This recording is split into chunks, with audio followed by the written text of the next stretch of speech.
أعوذ بالله من الشيطان الرجيم. بسم الله الرحمن الرحيم. الحمد لله غير مقنوط من رحمته ولا مأيوس من مغفرته ولا مستنكف عن عبادته، الذي لا تبرح منه رحمة ولا تفقد له نعمة. الحمد لله كلما وقب ليل وغسق، والحمد لله كلما لاح نجم وخفق، والحمد لله غير مفقود الإنعام ولا مكافئ الإفضال. ثم السلام والصلاة على أمينه على وحيه ونجيبه من خلقه وصفيه من عباده، إمام الرحمة وقائد الخير ومفتاح البركة، سيدنا ونبينا أبي القاسم المصطفى محمد، وعلى أهل بيته الطيبين الطاهرين الذين أذهب الله عنهم الرجس وطهرهم تطهيرا، ولا سيما بقية الله في الأرضين وحجته في العالمين، روح وأرواح العالمين لتراب مقدمه فداء، واللعن الدائم على أعدائهم وغاصبي حقوقهم وجاحدي مناقبهم ومنكري فضائلهم من الآن إلى أبد الآبدين. أعوذ بالله من الشيطان الرجيم. بسم الله الرحمن الرحيم. قل لا أسألكم عليه أجرا إلا المودة في القربى، ومن يقترف حسنة نزد له فيها حسنا، إن الله غفور شكور. صدق الله العلي العظيم. اللهم صل على محمد وآل محمد. اللهم لعن أول ظالم ظلم حق محمد وآل محمد وآخر تابع له على ذلك. اللهم لعن العصابة التي جاهدت الحسين وشايعت وبايعت وتابعت على قتله، اللهم لعنهم جميعا. اللهم صل على محمد وآل محمد. اللهم كن لوليك الحجة ابن الحسن صلواتك عليه وعلى آبائه في هذه الساعة وفي كل ساعة وليا وحافظا وقائدا وناصرا ودليلا وعينا، حتى تسكنه أرضك طوعا وتمتعه فيها طويلا. اللهم صل على محمد وآل محمد وعجل فرجهم الشریف. محترم ناظرین، سلام علیکم. امید رکھتا ہوں کہ جہاں بھی آپ اس پروگرام کو دیکھ رہے ہیں، اللہ تعالیٰ آپ سب کو عزت، سلامتی، طول عمر عنایت فرمائے۔ پروردگار عالم ہمیں اہل بیت طاہرین علیہم السلام اور بالخصوص مولا ابی الفضل عباس علیہ السلام، حضرت امام حسین سید الشہداء صلوات اللہ علیہما وآلہما کی محبت اور ان سے مودت اور ان کی اتباع کرنے کی توفیق عنایت فرمائے۔ پروردگار عالم ہمارے اموات کی بہت مغفرت کرے، اور پروردگار عالم ہماری بھی مغفرت فرمائے، اور پروردگار عالم ہمارے اموات کو، ہمیں اور ہماری اولاد کو شفاعت اہل بیت علیہم السلام مکررن متواترن بہت زیادہ نصیب فرمائے، اور پروردگار عالم ہمیں تا روز قیامت اہل بیت علیہم السلام کے صراط حق پر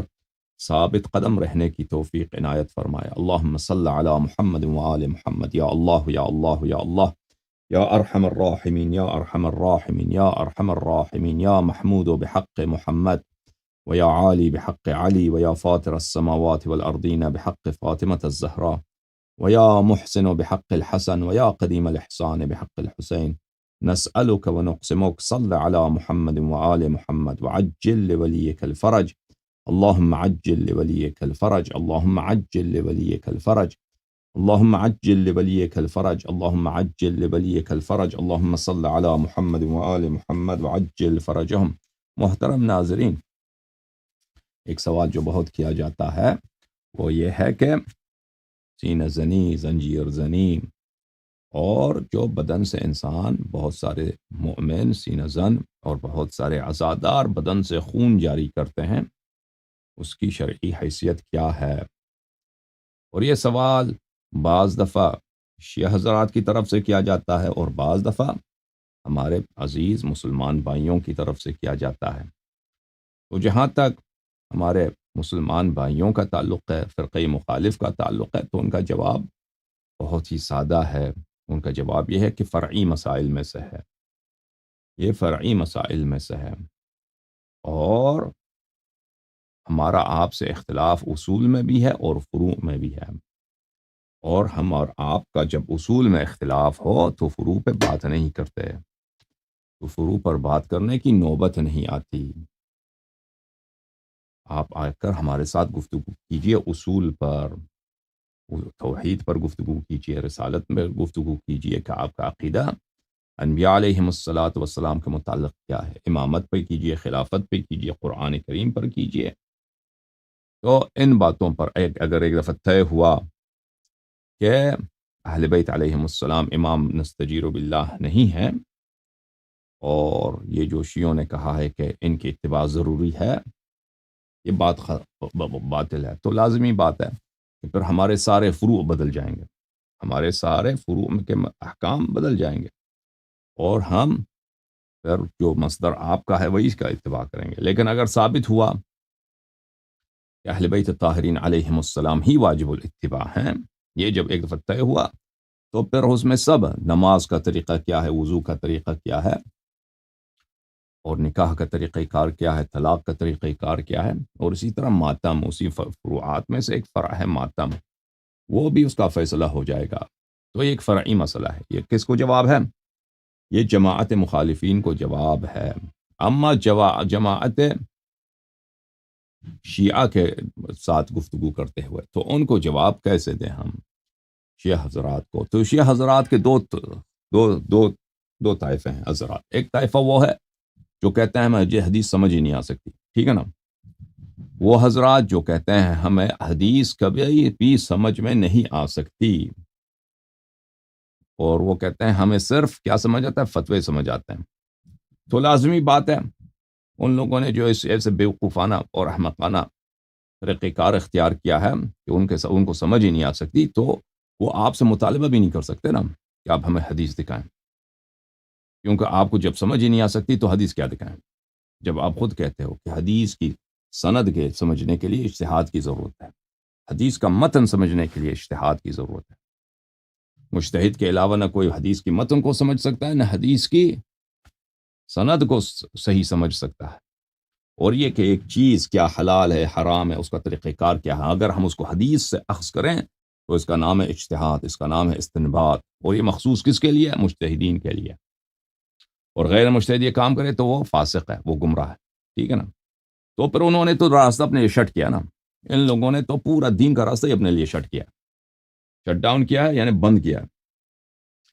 یعنی خود وہ اقرار کرتے ہیں کہ وہ کیا ہیں؟ وہ گدے ہیں، انسان نہیں ہیں،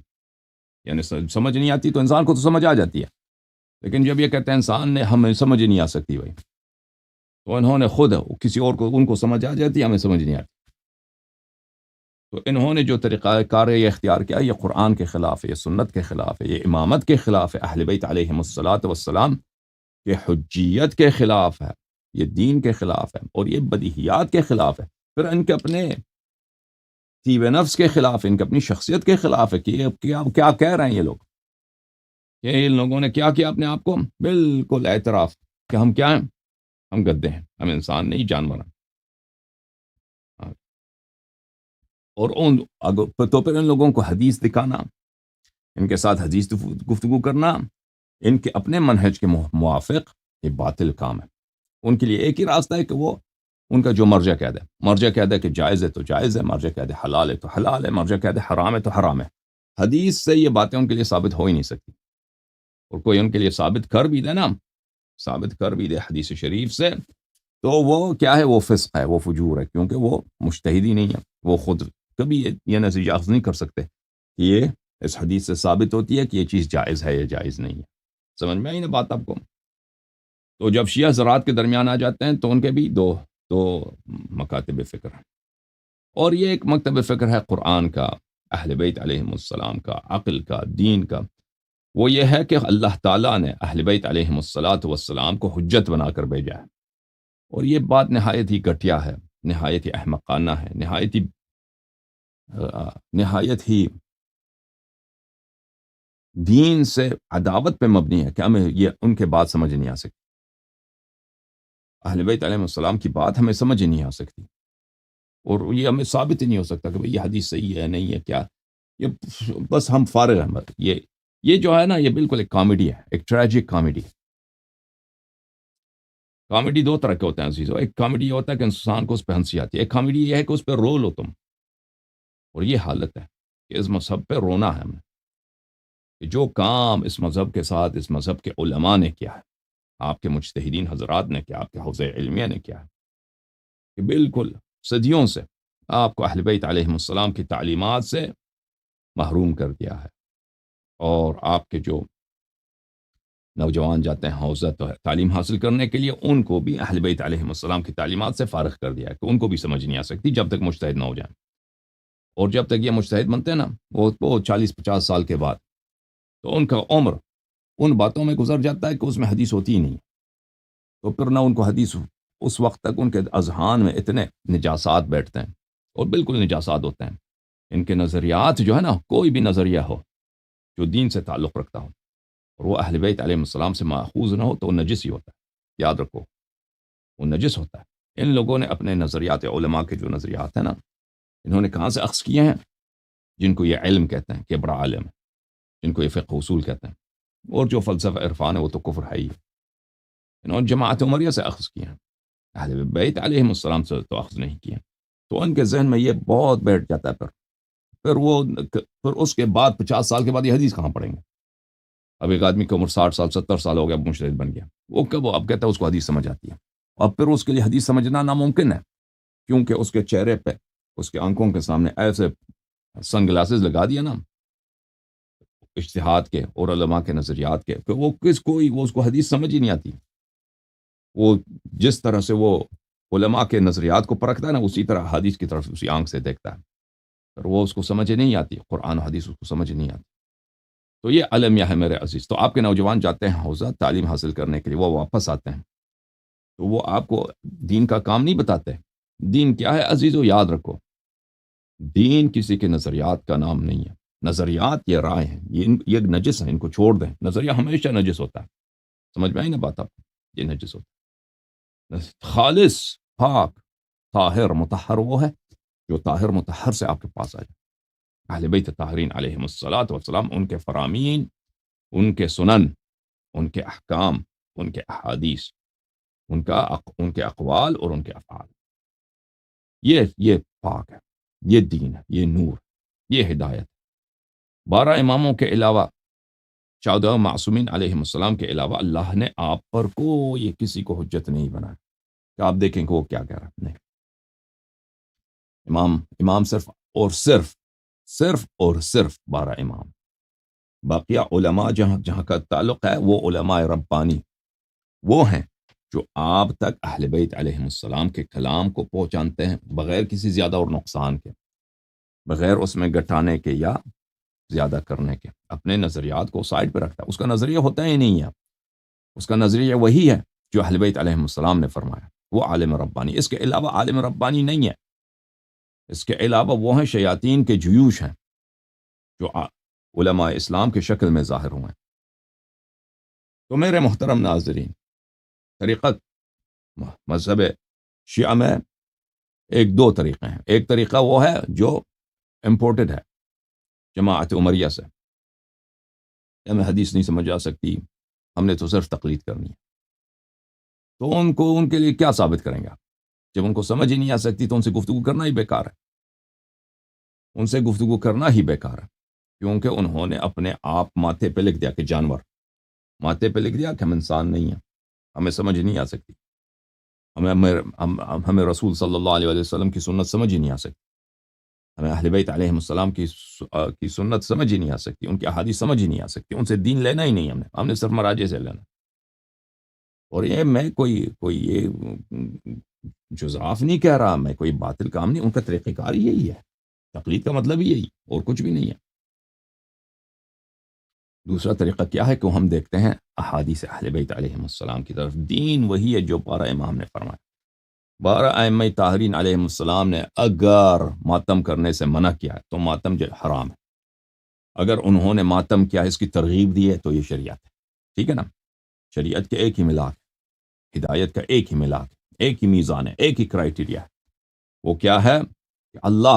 اللہ کے رسول اور اللہ کے اوصیاء اور رسول کے اوصیاء طاہرین صلوات اللہ علیہم اجمعین، اس مسئلے پہ ان کا کیا موقف ہے، ان مسئلے پہ ان کا کیا بیان ہے، کیا حکم ہے؟ سمجھ میں آ رہی نا بات آپ کو؟ اور بھائی میں کوئی نیا دین نہیں لے کر آ رہا. لوگ سمجھتے ہیں کہ یہ کوئی اسرائیل کا ایجنڈا ہے، پتہ نہیں یہ کسی کا اس کے پیچھے کانسپریسی ہے، اس کے پیچھے بہت ہی بڑا کوئی سازش ہوگی. یہ کوئی سازش وازش نہیں ہے، یہ دین اس کے علاوہ ہے ہی نہیں، ہدایت اس کے علاوہ ہے ہی نہیں. بھائی بات بہت واضح ہے. تم اگر مسلمان ہو، تم اشہد ان علی ولی اللہ کہتے ہو، 12 اماموں کو مانتے ہو، سلام اللہ علی الائمۃ الطاہرین، تو اس بات میں کیوں کوئی شک ہے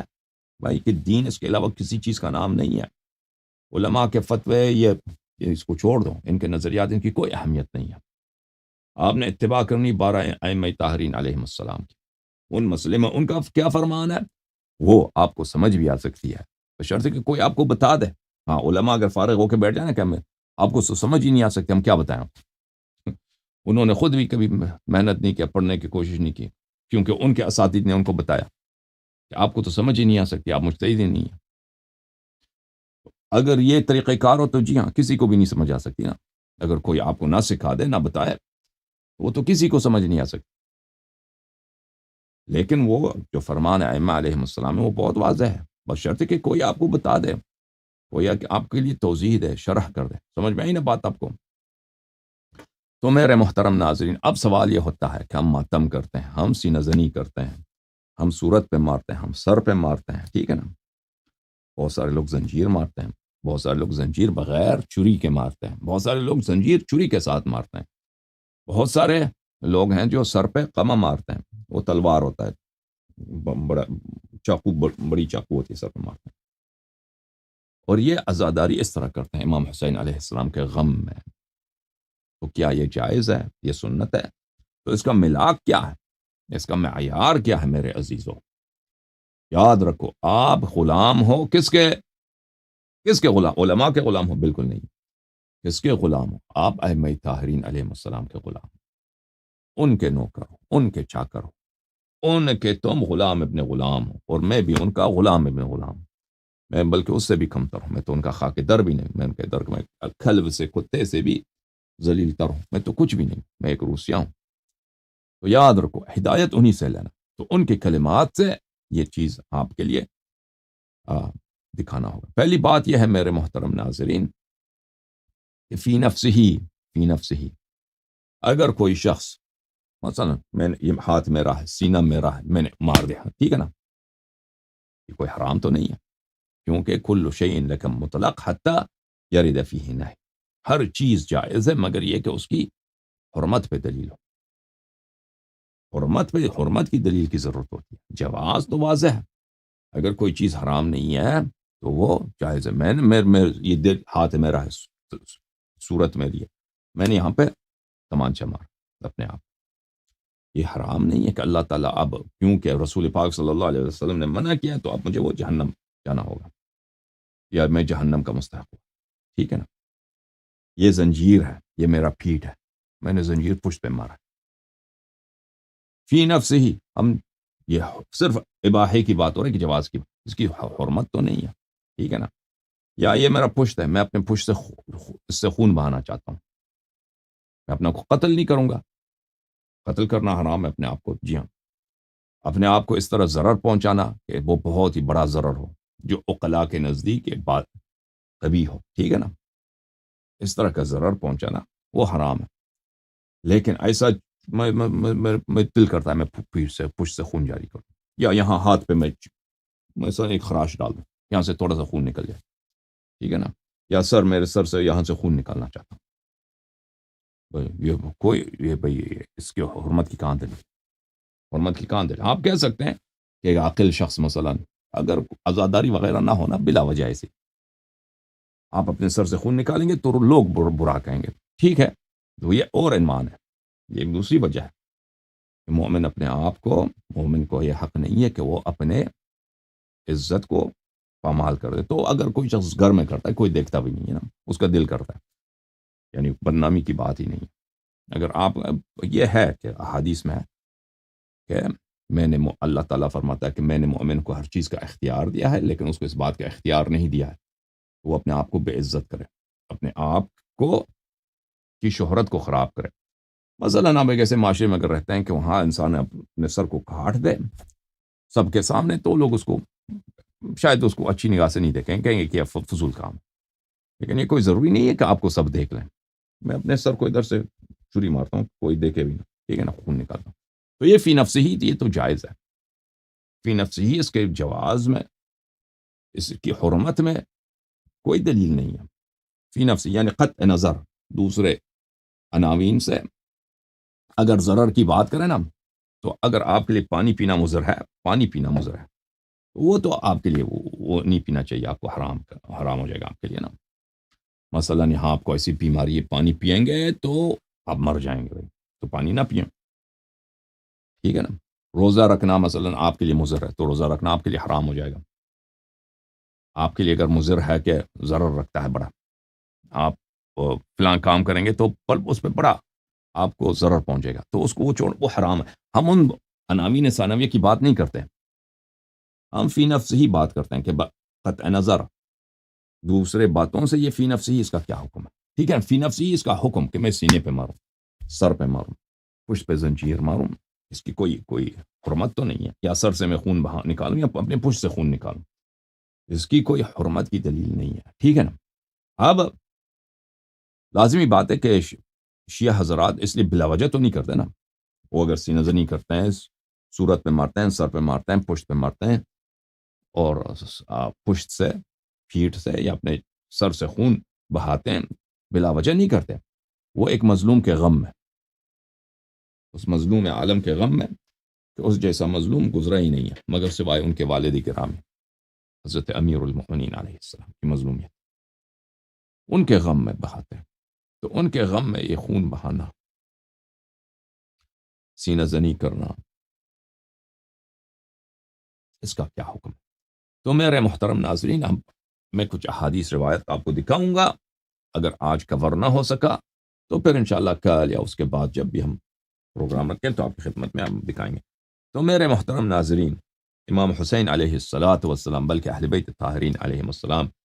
کے غم میں بے قرار ہو جانا، اپنا چین کھو دینا، یہ مستحب ہے، یہ سنت ہے، مستحب بے چین، صرف یہ مستحب نہیں ہے کہ انسان گریا کرے اور چیخ کے گریا کرے، بلند آواز سے گریا کرے، ٹھیک ہے نا، وہ سب مستحب ہیں۔ ملائکہ نے بلند آواز سے چیخیں مار کے گریاں کیا، رسول پاک صلی اللہ علیہ وآلہ وسلم نے بلند آواز کے ساتھ سب کے سامنے انہوں نے گریہ فرمایا ہے۔ لیکن اس کے علاوہ ایک اور عنوان بھی ہے، اور وہ ہے جزع، بے قراری، انسان بے قرار ہو جائے، اور یہ بے قراری جو ہے ایک ایسا وصف ہے کہ یہ مختلف حالات پہ، مختلف انسان کی زندگی میں جو حرکات ہیں اس پر اس کا اطلاق ہو سکتا ہے۔ غم کے مسئلے میں انسان جزع کر دے، اپنا قرار کھو دے، اپنا سکون کھو دے، بے سکون ہو جائے، بے قرار ہو جائے، ٹھیک ہے نا۔ تو ایک دفعہ انسان چیخ مارتا نا، زور سے چیخ مارتا ہے، یہ بھی ایک بے قراری، ایک بے قراری یہی ہے کہ انسان صورت پہ مارے، سر پہ مارے، سینے پہ مارے، پشت پہ مارے، مٹکا اٹھا کے سر پہ مارے، زنجیر اٹھا کے سر پہ مارے، زنجیر مثلا، یا اپنے ران پہ ہاتھ سے زور سے لگائے، ٹھیک ہے نا۔ یا بے قراری یہ ہے کہ انسان اپنا سر دیوار سے لگائے اگر غم بڑا ہو، تو وہ تو جس پہ غم نازل ہوا ہے، جس پہ غم نازل ہوا ہے، جس پہ مصیبت نازل ہوئی ہے، جتنا مصیبت نازل ہوا ہے، جتنا اس کو احساس ہے، اسی جتنا ہی وہ ظاہر کرے گا۔ تو اہل بیت علیہم السلام کے غم میں جزع کا اظہار کرنا، یہ اس کا بڑا ثواب ہے، اور یہ سنت ہے۔ انسان بے غم بے قرار ہو جائے اور اس بے قراری کو ظاہر کرے۔ اور اب بے قراری کا ظاہر کرنا، یہ جیسے میں نے عرض کیا، یہ عام ایک وصف ہے، اس کے کئی کئی کئی مظاہر ہو سکتے ہیں، کئی صورتوں میں انسان میں ظاہر ہو سکتا ہے، ٹھیک ہے نا۔ اس میں ایک یہی ہے کہ انسان سینے پہ مارے، نوحہ سنتا ہے تو نوحے میں ایسے اشعار ہوتا ہے، انسان سینے پہ مارتا ہے، انسان اپنے پشت پہ زنجیر مارتا ہے۔ اب جہاں تک خون بہانے کا تعلق ہے، وہ بھی میں انشاءاللہ تبارک و تعالی میں روایات احادیث سے دکھاؤں گا فی نفسی ہی اس کی تو حرمت ہے نہیں، اور کوئی نہیں کہتا مثلا جو مجتہدین بدبخت جو کہتے ہیں یہ حرام ہے، وہ نہیں کہتے کہ یہ فی نفسی ہی حرام ہے، وہ کہتے ہیں اس سے مذہب بدنام ہو جاتا ہے۔ وہ کہتے ہیں کیونکہ وہ روشن خیال ہیں، انہوں نے کبھی اپنی زندگی میں خود نہ زنجیر زنی کو دیکھا ہے اور نہ زنجیر زنیوں کے ساتھ بیٹھے ہیں، تو وہ کہتے ہیں اس سے مذہب کی بدنامی ہوتی ہے۔ حالانکہ انہی مجتہدین کی وجہ سے لاکھوں کی تعداد میں نہیں، ملینز کے حساب سے لوگ مرتد ہو گئے، لوگ ملحد ہو گئے، لوگ ملحد ہو گئے۔ وہ اب آپ ایران میں جائیں، الحاد اتنا عام ہے، الحاد اتنا زیادہ ہے، اللہ جانتا ہے کہ یعنی ائمہ طاہرین علیہ السلام کو گالی دینا، ائمہ طاہرین علیہ السلام کو بے حرمتی کرنا۔ اب یہ ایک ٹرینڈ جا رہا ہے ابھی ایران میں کہ عاشور کے دن ہم نے شراب پینا، عاشور کے دن ماتم نہیں کرنا، ابھی بہت ہے ایرانیوں کی ایک ٹرینڈ ہے کہ عاشور کے دن ہم نے شراب پینا، سب آ کے آن لائن ادھر شراب پی لو۔ اب دیکھو یہ شاہ کے زمانے میں ایسا تو نہیں تھا، شاہ کے زمانے میں تھا نہیں تھا، بالکل نہیں تھا۔ شاہ ایک سیکولر آدمی تھا، لیکن وہ مذہب کا بڑا احترام کرتا تھا، علماء کا بڑا احترام کرتا تھا، مراجع کا بڑا احترام کرتا تھا۔ اس کے والد جو تھے محمد رضا شاہ پہلوی، یہ بہت سارے لوگ نہیں جانتے، وہ شروع میں وہ بھی بڑا مذہبی تھا، شروع میں بڑا ہی مولائی تھا، ماتمی تھا۔ وہ کیونکہ فوج کا سپہ سالار تھا، وہ عاشور کے دن فوجیوں کا دستہ نکالتا تھا، فوجیوں کا عزاداروں کا دستہ ہوتا تھا قاجار کے زمانے میں۔ پھر وہ ہوا وہ یہ کہ وہ یورپ چلا گیا ایک دو سفر میں، جب یورپ گیا تو وہاں پہ واپسی پر ترکی چلا گیا، آتا ترک سے ملاقات ہوئی۔ تو اس زمانہ وہ تھا ایران میں، اس وقت زمانے میں تیل بھی نہیں تھا، ایران جو بہت ہی پسماندہ ملک، پورے ایران میں ایک ہاسپٹل بھی نہیں تھا اس زمانے میں، یہ 1920s کی بات ہو رہی۔ تو آتا ترک نے اس کو کہہ دیا کہ بھئی یہ جو مولوی حضرات ہیں، یہ دین جو ہے یہ پیش رفت کا اور ترقی کا رکاوٹ ہے، آپ کو اس سے عبور کرنا ہوگا۔ تو وہ جب واپس آیا تو پھر اس نے حجاب، وہ حجاب بھی کیا برقعے پہ، یعنی حجاب جو چادر سر پہ ڈالتا ہے نا دوپٹہ، اس پہ پابندی نہیں تھی شاہ کے زمانے میں، شاہ کے والد کے زمانے میں برقعے پہ اس نے پابندی لگا دی، اور اس کی اپنی بیٹیاں تھیں، عورت تھی، اس نے اس کے لیے بھی بہت سخت تھا وہ، اس نے خود ان کو جو ہے سب کے سامنے بے حجاب، یعنی بے حجاب کیا ان چہرے سے اتار، بلکہ چہرے سے کیا سر دوپٹہ بھی اتار دیا ان کا، نکال، تو اس پہ پابندی بھی لگا دی۔ تو اور اس سے علماء کے ساتھ اس کی کافی مشکلات بڑھ گئیں، اور پھر آخر تک اس کے تعلقات تھے مراجع سے، لیکن تعلقات اس کے ٹھنڈے پڑ گئے تھے۔ اور مشہد مقدس میں اسی مسئلے پہ حرم امام علیہ السلام میں اس کا جو گورنر تھا، اس نے بہت سارے لوگوں کو شہید کیا، لیکن جو شاہ خود شاہ تھا محمد رضا شاہ پہلوی، اس کا جو بیٹا تھا، اس نے ان سب باتوں کو ریورس کر دیا، پھر اس نے حجاب وغیرہ آزاد کر دیا تھا۔ بہرحال شاہ کے کہنے کا مقصد یہ ہے کہ بہت سارے لوگ کہتے ہیں نا کہ شاہ دین کا دشمن تھا، اس سے بڑا دشمن، اگر وہ دین کا دشمن تھا یا نہیں تھا، اس سے بڑا دین کا دشمن آپ کے موجودہ دور کے بہت سارے مجتہدین بالخصوص خامنئی صاحب ہیں۔ تو خامنئی صاحب یہ نہیں کہتے، دیکھیں خامنئی صاحب تو شروع سے وہ قمہ زنی، تدبیر، زنجیر زنی کے مخالف رہے ہیں، بلکہ نوحے کے وہ مخالف ہیں، بلکہ وہ سینہ زنی کے بھی مخالف ہیں۔ انہوں نے واضح طور پہ کہا ہے کہ بقیہ ائمہ علیہم، صرف امام حسین علیہ السلام کے لیے سینہ زنی ہونی چاہیے، بقیہ ائمہ علیہم السلام کے لیے نہیں ہونی چاہیے۔ بہرحال اس نے وہ جو مخالفت کرتا وہ نہیں کہتا یہ فی نفس ہی حرام ہے، سر سے خون نکالنا، بدن سے خون بہانا، وہ کہتا ہے اس سے مذہب کی بدنامی ہوتی ہے۔ ہمارا موقف یہ ہے کہ آپ جن ملکوں میں لوگ تدبیر کرتے ہیں، مثلا عراق میں لوگ تدبیر کرتے ہیں، لبنان میں کرتے ہیں، ہندوستان میں کرتے ہیں، پاکستان میں کرتے ہیں، ان ممالک میں غیر شیعہ لوگوں کی بڑی آبادی ہے، بڑی آبادی ہے، اور ہم نے آج تک نہیں دیکھا کہ کوئی بدنصیب بلے شیعہ مذہب کو برا کہے کہ برا مذہب ہے، اس مذہب کو ترک کرنا چاہیے، اور کوئی اس کی طرف اس بات کی طرف توجہ بھی دی، اس لیے کہ شیعہ حضرات غم امام حسین علیہ السلام پہ زنجیر مارتے ہیں، زنجیر لگا، اگر کوئی کہہ بھی دے نا تو وہ بہت ہی نادر بات ہوتی ہے،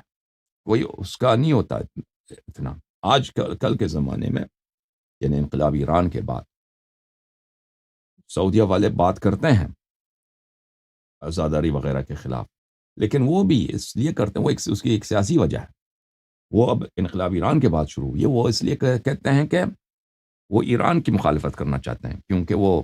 جانتے ہیں کہ جو ایران کا جو پاور بیس ہے، ایران جن لوگوں کو ریکروٹ کرتا ہے، ایران جن کمیونٹی کو اپنے انفلوئنس کے لیے مختلف ممالک میں یوز کرتا ہے، استعمال کرتا ہے، وہ شیعہ کمیونٹی ہیں۔ تو اس لیے جو ہے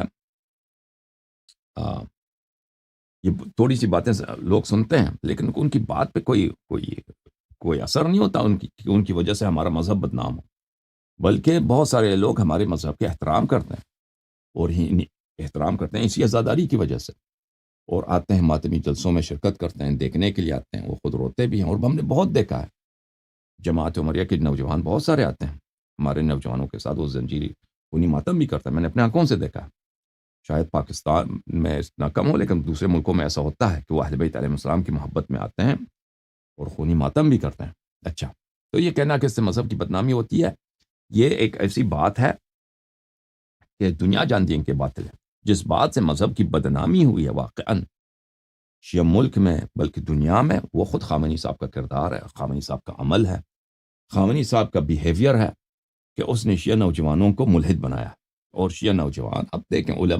علماء جو ہیں تہران میں عمامے کے ساتھ پھر نہیں سکتے، آج سے نہیں 20 سال پہلے سے،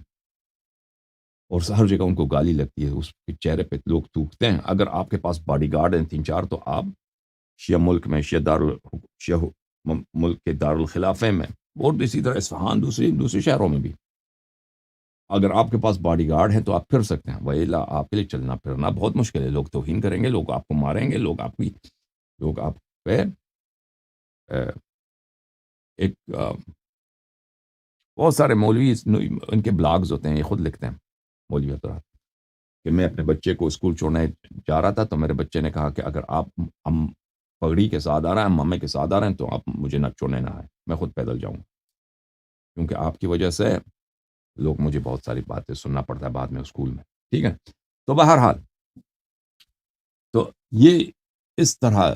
یعنی مذہب شیعہ اتنا کمزور عقیدتی لحاظ سے ایران میں کبھی نہیں ہوا تھا جو خامنئی صاحب کی حکومت اور خمینی صاحب کی حکومت میں آج ہوا ہے۔ انہوں نے بالکل دین سے، ان کا جو اگلا نسل ہے نا، یہ بہت ہی تاریک نسل ہے،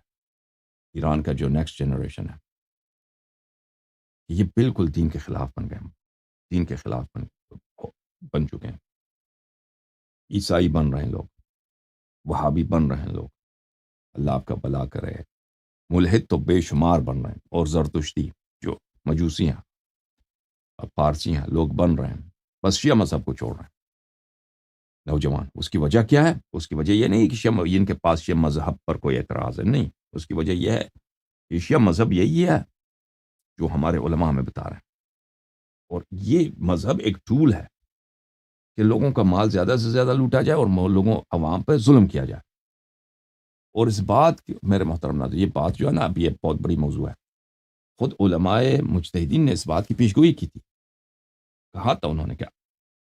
آخوند صاحب کفایہ محمد کاظم خراسانی بہت بڑے مجتہد تھے، اور بہت ہی حکیم آدمی تھے، بہت ہی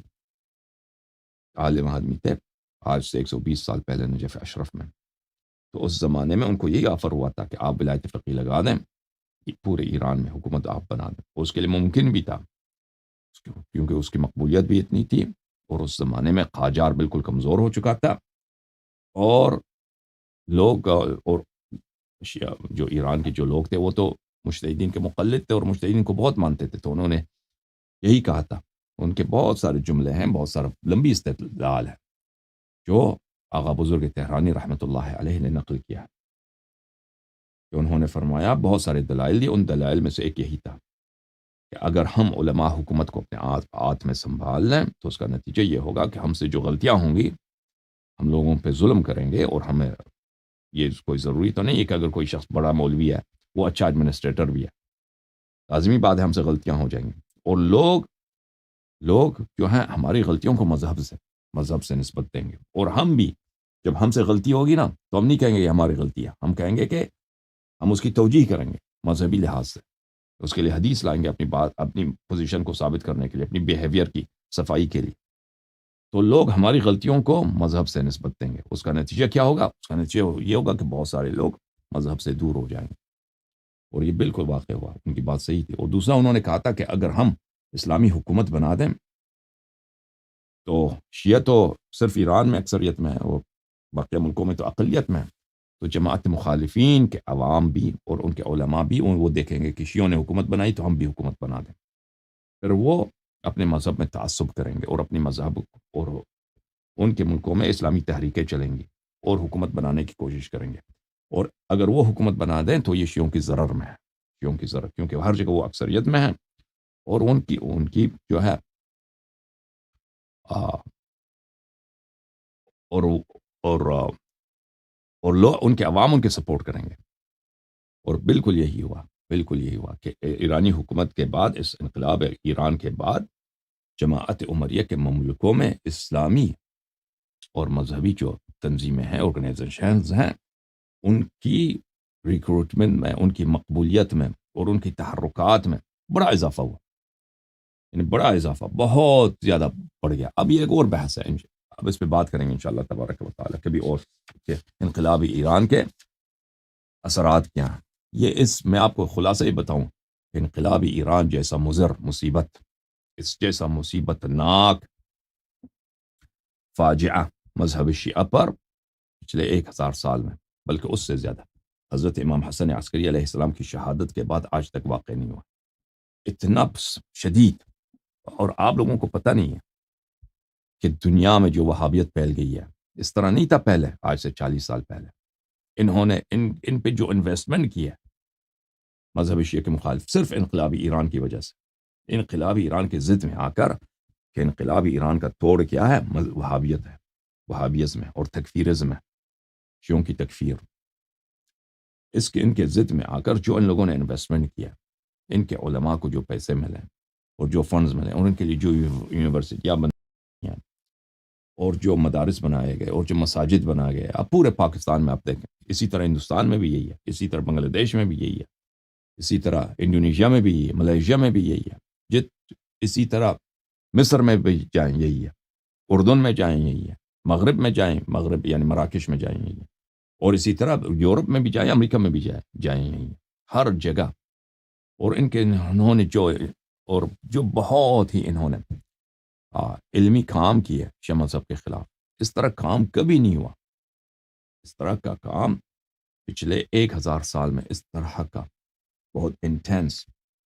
اور یہ بہت ہی بھاری اور بہت زیادہ شیعہ مذہب کے خلاف اور اپنے مذہب کے احیاء کے لیے، کہ جتنے ان کی کتابیں تھیں،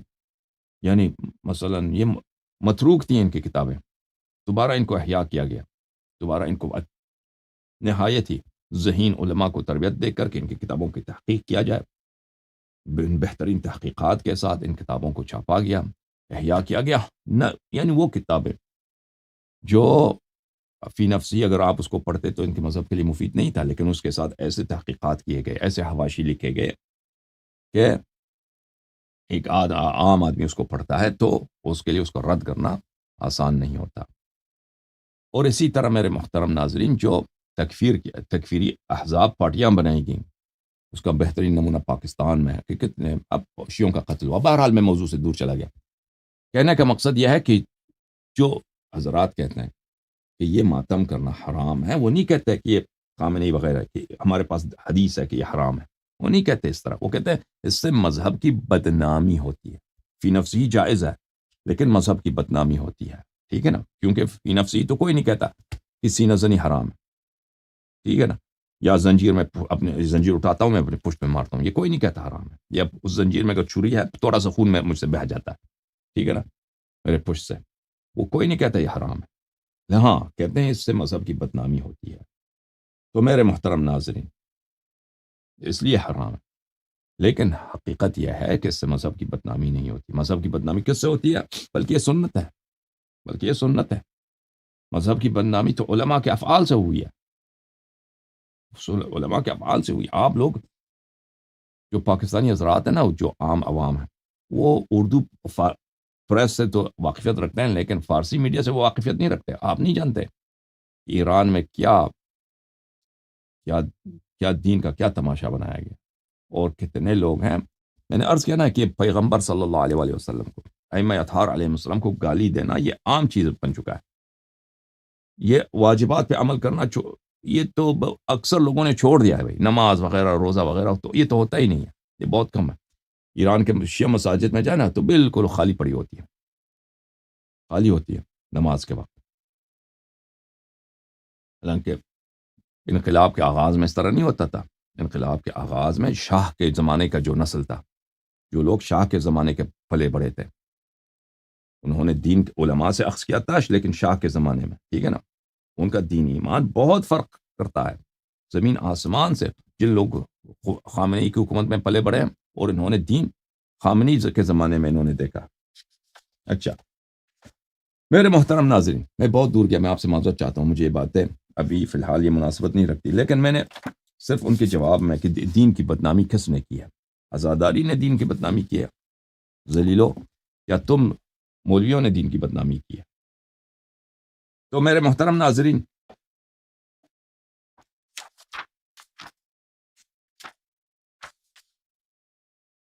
آپ کی خدمت میں کچھ روایات پیش کرتے ہیں.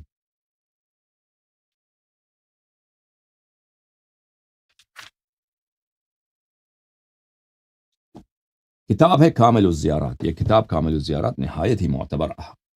کتاب حدیث ہے، اور شیعہ کتب حدیث میں نہایت ہی اعلیٰ مقام رکھتا ہے. اس میں سے کچھ روایات ملاحظہ فرمائیے. کتاب کامل الزیارات تالیف ابن قولویہ القمی رحمۃ اللہ علیہ، چاپ نشر الفقاہہ. یہاں پہ صفحہ نمبر ہے صفحہ نمبر 125، حدیث نمبر 8 ملاحظہ فرمائیے. میرے مولا حضرت امام جعفر صادق علیہ الصلاۃ والسلام فرماتے ہیں: دخلت فاطمۃ علیہ السلام علی رسول اللہ صلی اللہ علیہ وآلہ وعیناہ تدمع. حضرت بی بی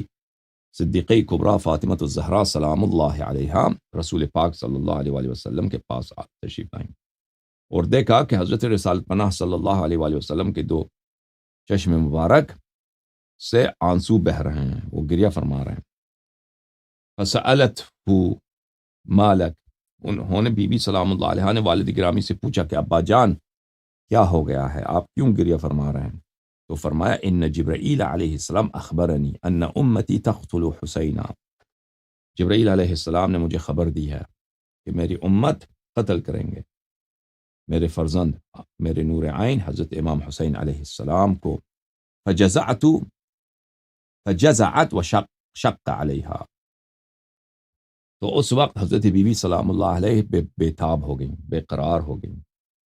اور انہوں نے بے تابی کیا، اور یہ ان پہ بڑا گران گزرا، بہت ہی سخت گزرا. حضرت صدیقہ طاہرہ سلام اللہ علیہ فاخبرها بمن يملك من ولدها فطابت نفسها وسكنت.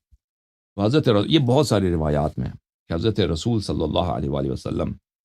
جب حضرت صدیقہ طاہرہ سلام اللہ علیہ کو انہوں نے خبر دیا تھا امام حسین علیہ السلام کی شہادت کا، تو انہوں بی بی سلام اللہ علیہ بہت روئی تھی اور بہت بے تابی کیا تھا، بے قراری کیا تھا. اور بعض روایات میں ہے کہ انہوں نے کہا تھا کہ اگر میرا فرزند، میرا نور عین ایسا ہے تو اللہ مجھے ایسا فرزند، کیونکہ ان کے ابھی پیدا بھی نہیں ہوئے تھے، پیدائش سے پہلے کے بھی واقعات ہیں، پیدائش کے بعد کے بھی واقعات ہیں، کہ اللہ مجھے ایسا بیٹا نہ دے. اگر ایسا ہی ہے کہ وہ اس طرح سے، اس بے دردی سے شہید کیا جائے گا، اس طرح میرا نور دو عین جو ہے، آپ کی امت اس طرح ان پہ بے رحم ہو جائیں، بے رحمی کریں گے اس قساوت قلب کے ساتھ، اور اس بے رحمی کے ساتھ ان پہ ظلم کیا جائے گا. تو اللہ مجھے ایسا بیٹا نہ دے، ایسا بیٹا مجھے نہیں چاہیے. تو اس وقت بھی رسول پاک صلی اللہ علیہ وآلہ وسلم نے فرمایا تھا، اس حدیث میں بھی یہی ہے کہ پھر رسول پاک صلی اللہ علیہ وآلہ وسلم نے ان کو اس طرح آرام دیا تھا کہ اللہ تعالیٰ امام حسین علیہ السلام کو کی نسل میں ایسے امام رکھ دیے ہیں. اللہ تعالیٰ نے امام حسین علیہ السلام کے فرزند ہیں امام زین العابدین علیہ السلام، ان کے فرزند ہیں امام محمد باقر علیہ السلام، ان کے فرزند ہیں امام جعفر صادق علیہ السلام. اسی طرح یک بعد دیگر باقی ائمہ علیہ السلام کا ذکر، اور پھر فرمایا تھا کہ ان کے فرزند ہیں حضرت امام مہدی عجل اللہ تعالی فرجہ الشریف. یہ فرزند صرف اور صرف امام حسین علیہ السلام کے نسل سے ہو سکتے ہیں، اور یہ پوری دنیا پر اللہ تعالیٰ کے دین کو ظاہر کریں گے اور پوری دنیا پہ حکومت کریں گے. تو جب یہ فرمایا تھا تو بی بی سلام اللہ علیہا کو امام مہدی علیہ الصلوۃ والسلام کی یاد نے آرام دیا تھا۔ میرے محترم ناظرین، ملائکہ نے بھی جب گریہ کیا تھا نا، بہت زور سے ملائکہ نے گریہ کیا تھا کربلا کو دیکھ کر روز عاشور کے بعد، جب انہوں نے دیکھا مصائب پہ مصائب کیسے ہمارے غریب مولا، ہمارے بے کس مولا، تنہا مولا امام حسین علیہ السلام پہ نازل ہو رہے ہیں، تو ملائکہ نے بھی بڑا رویا تھا۔ ملائکہ نے بھی بہت ہی بے تابی کیا تھا، بہت ہی بری چیخیں ماری ملائکہ نے، اور ان ملائکہ نے اللہ کے سامنے تضرع کرتے ہوئے، گریہ کرتے ہوئے کہا تھا، یا اللہ تو دیکھ رہا ہے، یہ تیرے حسین کے ساتھ، تیرے حبیب کے نور عین کے ساتھ یہ ہو رہا ہے۔ تو اللہ تعالیٰ نے امام حجت علیہ الصلاۃ والسلام کا نور ان پہ ظاہر کیا تو اور فرمایا تھا، ان کی وجہ، ان کے بدولت اور ان کی سبب سے میں انتقام لوں گا۔ تو یہ جو ہے باعث تسکین ملائکہ، باعث تسکین حضرت زہرا سلام اللہ علیہا، ان کی جزا اور ان کی بے تابی کے لیے باعث تسکین کیا ہے؟ امید ہے کہ ان کا فرزند نور دو عین وہ تشریف لائیں گے انشاءاللہ تبارک و تعالی اور انتقام لیں گے۔ اچھا، یہ حدیث آپ نے دیکھا، اس حدیث میں کیا ہے کہ بی بی سلام اللہ علیہا نے جزا کیا۔ اب جزا میں محترم ناظرین، جزا میں کیا یہ بھی ہے کہ انسان صورت پہ مارے، جزا میں یہ بھی ہے کہ پشت پہ مارے، آپ سر سے خون بہا دے، تو وہ انشاءاللہ تبارک و تعالی آ جائے گا۔ یہ روایات ایک دو نہیں ہے، روایات آ جائیں گے انشاءاللہ۔ میرے محترم ناظرین، ملاحظہ فرمائیے، ایک اور حدیث آپ کو دکھاؤں۔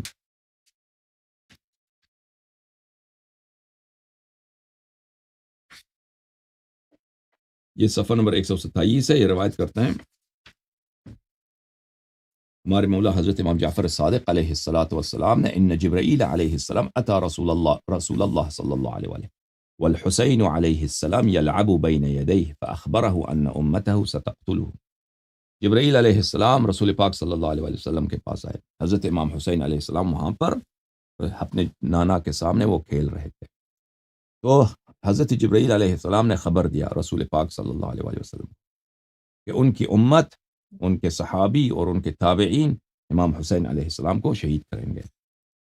فجزع رسول اللہ صلی اللہ علیہ وآلہ، تو اس وقت رسول پاک صلی اللہ علیہ وآلہ وسلم بڑے بے تاب ہو گئے، بڑے بے قرار ہو گئے۔ تو یہ میرے محترم ناظرین، بے قراری کرنا، غم میں ایک رونا ہوتا ہے، ایک بے تابی کرنا ہوتا ہے، ٹھیک ہے نا، ایک بے قراری کرنا ہوتا ہے۔ بے قراری کرنا یہ ہے، بے قراری یہ ہے، بے قراری سر پہ مارنا، بے قراری مٹکا سر پہ مارنا ہے، زنجیر پشت پہ مارنا ہے، ٹھیک ہے نا، یہ بے قراری جو بھی عنوان ہو بے قراری کا، بے تابی کا، یہ سنت، یہ سنت ہے۔ اب آ جائے گا انشاءاللہ کہ ائمہ اطہار علیہم الصلوۃ والسلام نے کس طرح سے بے قراری کے طور، کس طرح سے انہوں نے بے قراری کا اظہار کیا تھا۔ لیکن یہ کوئی ضروری نہیں ہے کہ جس طرح انہوں نے بے قراری کا اظہار کیا آپ بھی اسی طرح کریں نا، یہ کوئی ضروری نہیں ہے۔ مثلا احسان بالوالدین یہ مستحب ہے، ہمسائے سے نیکی کرنا، پڑوسی سے نیکی کرنا یہ مستحب ہے، ٹھیک ہے نا۔ اب ہم دیکھیں کہ ائمہ علیہ السلام نے کس طرح پڑوسی سے احسان کیا ہے، ہم صرف اسی طرح کریں، باقی احسان مستحب نہیں ہے۔ یہ اس کا قائل کوئی نہیں، یہ عنوان جو ہے نا، یہ وصف جزا بے قراری، اس میں جو بھی عرف کہہ دے کہ یہ بے قراری ہے تو وہ مستحب ہے۔ اس جیسے احسان بالوالدین ہے،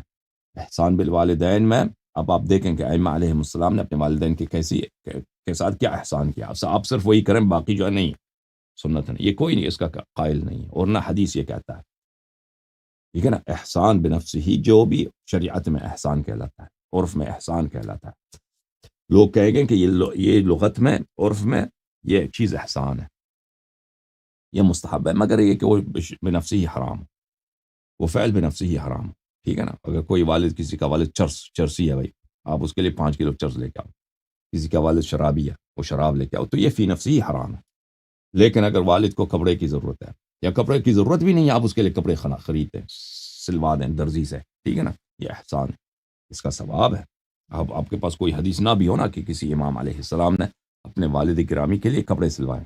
حدیث نہ بھی ہو تو کوئی فرق نہیں پڑتا، کیونکہ یہ ہے نیکی کا کام ہے، تو یہ مستحب ہے والدین کے ساتھ، پڑوسی کے ساتھ۔ تو اسی طرح جزا جو ہے میرے محترم ناظرین، جزا فی نفس ہی ایک عنوان ہے، ایک وصف ہے۔ جو بھی عمل جزا سے موصوف ہوتا ہے، یعنی بے تابی، اس میں بے تابی، بے قراری، انسان گریہ کرتا ہے غم میں، یہ بھی یہ ہے ایک عاطفی ری ایکشن ہے، ٹھیک ہے نا،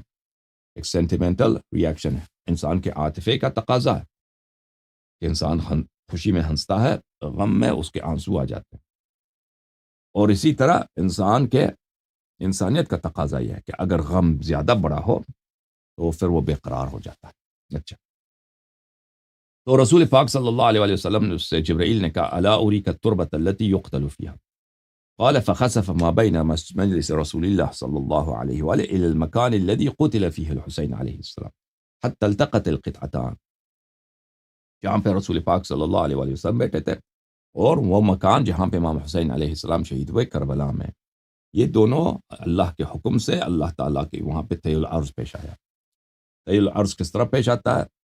یا کیا انسان جلدی سے ایک مکان دوسرے مکان منتقل ہو جاتا ہے، یا وہ مکان قریب لایا جاتا ہے؟ ٹھیک ہے نا، وہ مکان قریب لایا جاتا ہے، قریب لایا جاتا ہے، بھلے وہ اللہ کے حکم سے یہ کس طرح ہوتا ہے. روایات میں یہی ہے کہ طی العرض میں یہ ہوتا ہے کہ یہ مکان دوسرے مکان کے ساتھ قریب آ جاتا ہے. ٹھیک ہے، تو اس طرح ہوا کہ کربلا اور مدینہ آپس میں مل گئے. ٹھیک ہے نا. اب اس کا اگر انسان ہے اس طرح کے کیا ممکن ہے فزکس میں ممکن ہے، تو اگر جدید تھیوریز کا جو ہے فزکس میں اگر اس کا مطالعہ کریں تو یہ چیزیں سب ممکن ہیں. یہ چیزیں سب ممکن ہیں، یہ کوئی ناممکن باتیں نہیں ہیں. ٹائم اینڈ اسپیس جو ہے کیا ہوتا ہے؟ ٹائم اینڈ اسپیس وہ ریلیٹیو ہوتا ہے. ٹائم اینڈ اسپیس یہ کوئی ایبسولوٹ نہیں ہوتا، مطلق نہیں ہوتا. یہ ایبسولوٹ نہیں ہوتا، یہ ریلیٹیو ہوتے ہیں. ٹائم اینڈ اسپیس جو ہے یہ کم زیادہ ہو سکتے ہیں. اوکے، ٹائم اینڈ اسپیس میں اسپیس کم ہو سکتا ہے، اسپیس زیادہ ہو سکتا ہے. ٹھیک ہے نا. یہی تو ماڈرن فزکس کا سب سے بڑا انکشاف یہی ہے. بہرحال فأخذ منها ودحيت في أسرع من طرفة عين. تو وہاں سے رسول پاک صلی اللہ علیہ وآلہ وسلم نے وہاں سے مٹی اٹھایا، کربلا کی مٹی اٹھایا رسول پاک صلی اللہ علیہ وآلہ وسلم نے. اوپر دوبارہ زمین پھیل گیا، دوبارہ پہلے جیسا ہو گیا.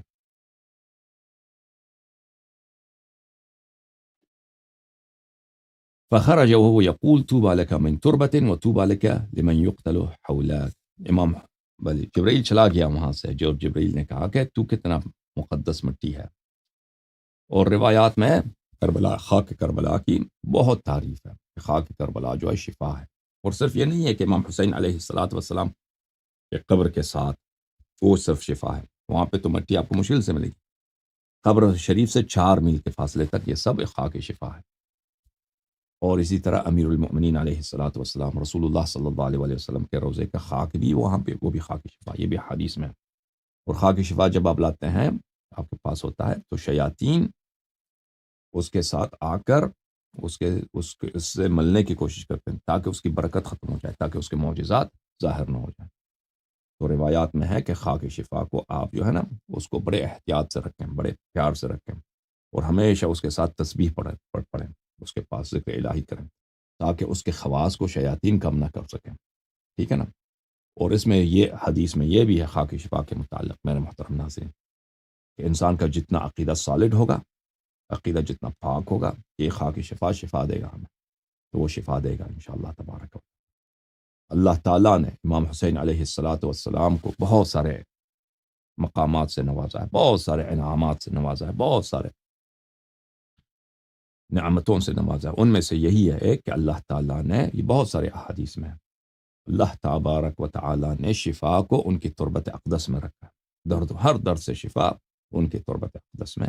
اللہ تعالیٰ نے رکھا ہے. اچھا، تو جبرائیل نے اس خاک کو خطاب کرتے ہوئے کہا طوبی لک من تربۃ، تو کتنا پیارا مٹی. یا سبحان اللہ، وہ جبرائیل جو عرش جاتا ہے، ٹھیک ہے نا، اس نے تو عرش کے مٹی بھی دیکھا ہے، جنت کے بھی مٹی دیکھے،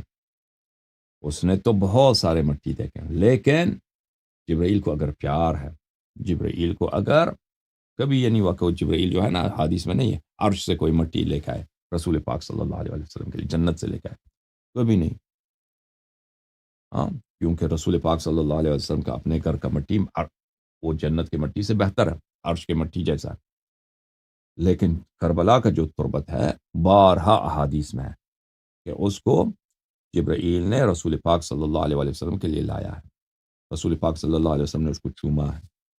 اس خاک اقدس کو. رسول پاک صلی اللہ علیہ وسلم نے اس کو پکڑ کر رویا ہے. رسول پاک صلی اللہ علیہ وسلم نے اس کو نے زوجہ ام سلمہ کو تھمایا ہے، تم اس کو رکھو اپنے پاس، اس کا خیال رکھو، بوتل میں رکھ دو اس کو، اور جب اس پہ خون آ جائے تو سمجھ لینا کہ یہ میرا فرزند شہید ہو گیا۔ تو یہ جو ہے سب کیا ہے؟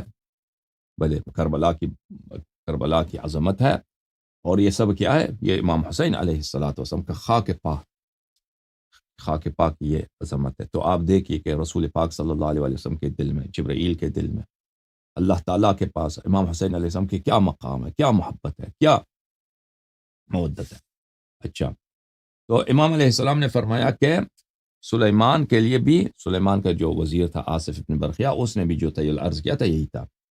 کہ اس کے پاس اسم اعظم تھا، اسم اعظم اس نے پڑھا تھا تو بلقیس کا تخت جو ہے بالکل وہ جڑ گیا تھا سلیمان علیہ السلام کے دربار کے ساتھ۔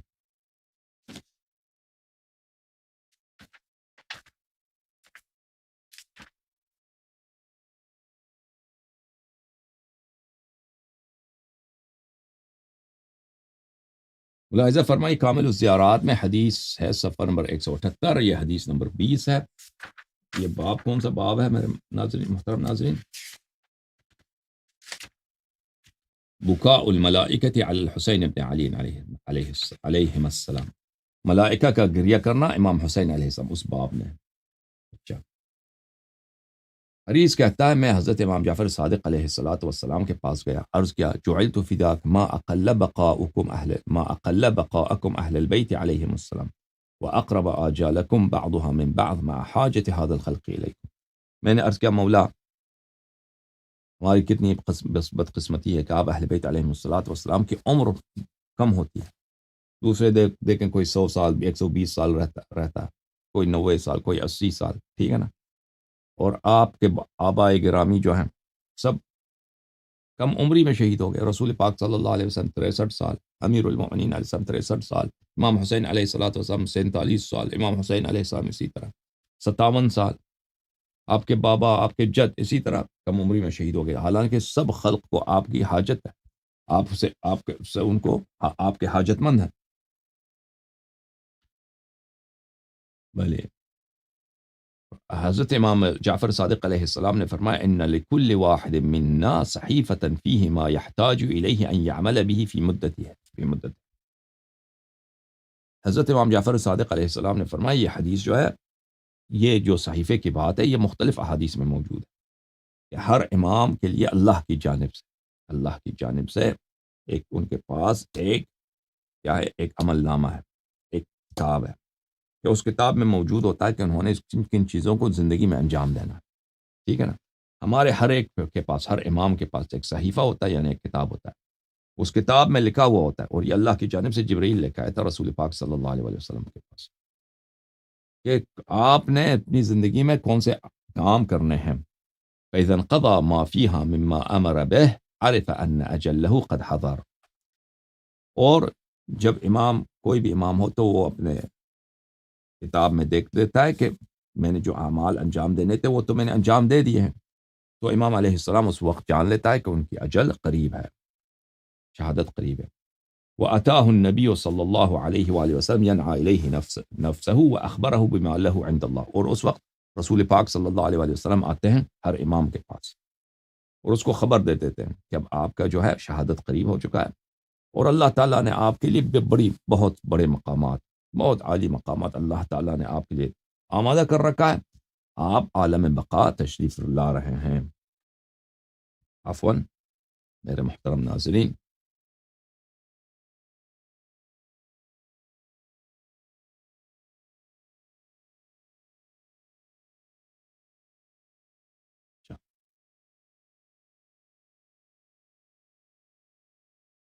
وإن الحسين عليه السلام قرأ صحيفته التي أعطيها وفسر له ما يأتي وما يبقى۔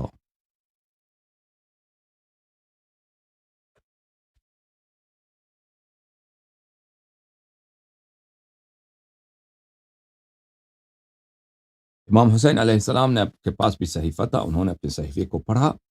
اور صحیفے میں بہت ساری چیزیں تھیں، بعض چیزیں پوری ہو گئیں، بعض چیزیں بھی پوری ہونے باقی تھیں جب وہ جنگ کے لیے نکل پڑے۔ فكانت تلك الأمور التي بقيت أن الملائكة سألت الله تعالى في نصرته فلأذن لهم۔ ان چیزوں میں سے جو پوری ہونی تھی ان میں سے ایک یہ تھا کہ ملائکہ نے اللہ تعالیٰ سے دعا کیا تھا کہ اللہ ہمیں اجازت دے، ہمیں طاقت دے دے کہ ہم امام حسین علیہ السلام ہمیں فرصت دے دے، توفیق دے دے کہ ہم چلے امام حسین علیہ السلام کی نصرت کے لیے۔ اور ملائکہ آئے اور انہوں نے جنگ کی تیاری کر لی، وتأہبت لذلك حتى قتل، وہ آمادی تیاری میں تھے ملائکہ کہ امام حسین علیہ السلام کی شہادت واقع ہو گئی۔ فنزلت الملائکہ وقد انقطعت مدته وقتل علیہ السلام، ملائکہ تشریف لائے اور ملائکہ نے دیکھا کہ امام حسین علیہ السلام شہید ہو چکے ہیں اور ان کی مدت حیات پوری ہو چکی ہے۔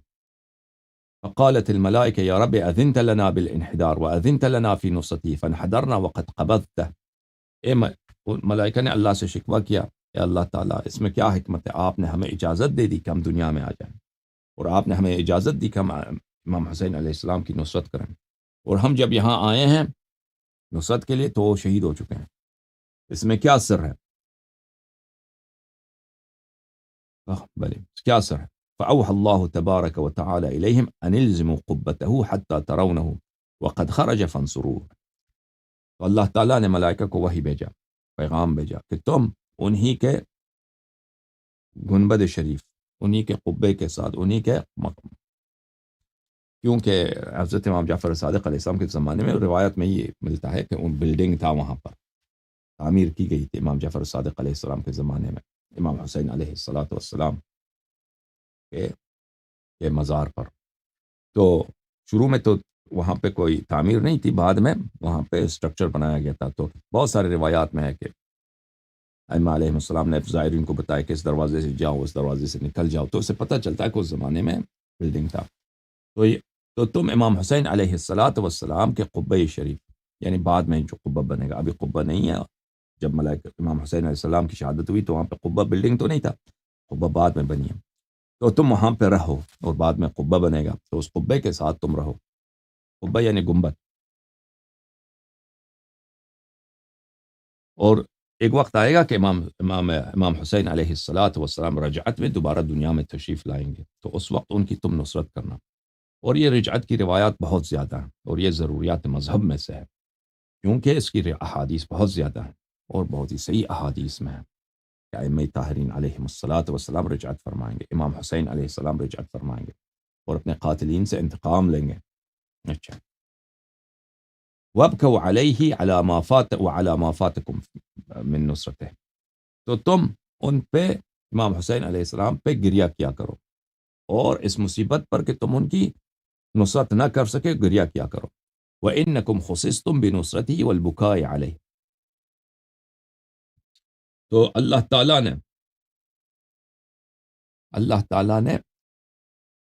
تعالیٰ نے فرمایا کہ میں نے تم ملائکہ کو مخصوص کیا ہے اس بات کے لیے کہ تم امام حسین علیہ السلام کے ذریح کے ساتھ رہنا اور ان پہ گریہ کرتے رہنا اور ان کی ماتم کرنا۔ فبکت الملائکۃ حزنا وجزعا علی ما فاتهم من نصرۃ الحسین علیہ السلام، اور یہ ملائکہ بہت سارے روایات میں موجود ہیں میرے محترم ناظرین، یہ ملائکہ ہمیشہ ان کے جو زلف مبارک ہوتے ہیں، ان کے جو بال ہوتے ہیں، اس پہ کبھی کنگھی نہیں ہوتا، شعثا غبرا، اور ان کے سر پر ہمیشہ غبار ہوتا ہے، مٹی آلود ہوتے ہیں، خاک آلود ہوتے ہیں، یعنی جل بالکل ماتم زدہ، ٹھیک ہے نا۔ اور تو یہ ملائکہ کیا کرتے ہیں؟ فبکت الملائکۃ حزنا وجزعا علی ما فاتهم من نصرۃ الحسین علیہ السلام، حزن کے ساتھ اور جزع کے ساتھ یہ ملائکہ روتے، ہمیشہ روتے ہیں،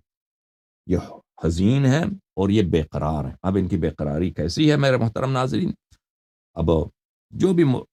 اس حدیث میں نہیں لکھا اور دوسری احادیث میں جو ہے وہ بھی نہیں لکھا کہ ان کی بے قراری کس طرح ہے۔ ہر شخص کی بے قراری مصیبت کے لحاظ سے ہوتا ہے۔ روایات میں یہی ہے کہ وہ کیا ہیں، وہ ان کے زلف مبارک کیا ہیں، ان پہ کنگھی نہیں ہوتی ہے، اور وہ جو ہے ہمیشہ غبار آلود ہوتا ہے، ان کے بدن مبارک ہمیشہ خاک آلود ہوتے ہیں، اور ہمیشہ روتے ہیں امام حسین علیہ السلام پر، اور امام حسین علیہ السلام کے زوار کی وہ اور زائرین کے لیے وہ دعا کرتے ہیں۔ فَإِذَا خَرَجَ يَكُونُونَ مِنْ أَنصَارِهِ، اور جب امام حسین علیہ السلام خروج کریں گے تو یہ ملائکہ انصار امام حسین علیہ السلام سے ہوں گے۔ تو اس حدیث شریف میں آپ نے دیکھا، اور یہ حدیث بہت زیادہ ہے کہ یہ ملائکہ جزا کرتے ہیں، اور یہ ہمیشہ ان کی صورت مبارک پہ مٹی ہوتی ہے، خاک ہوتا ہے، ٹھیک ہے نا۔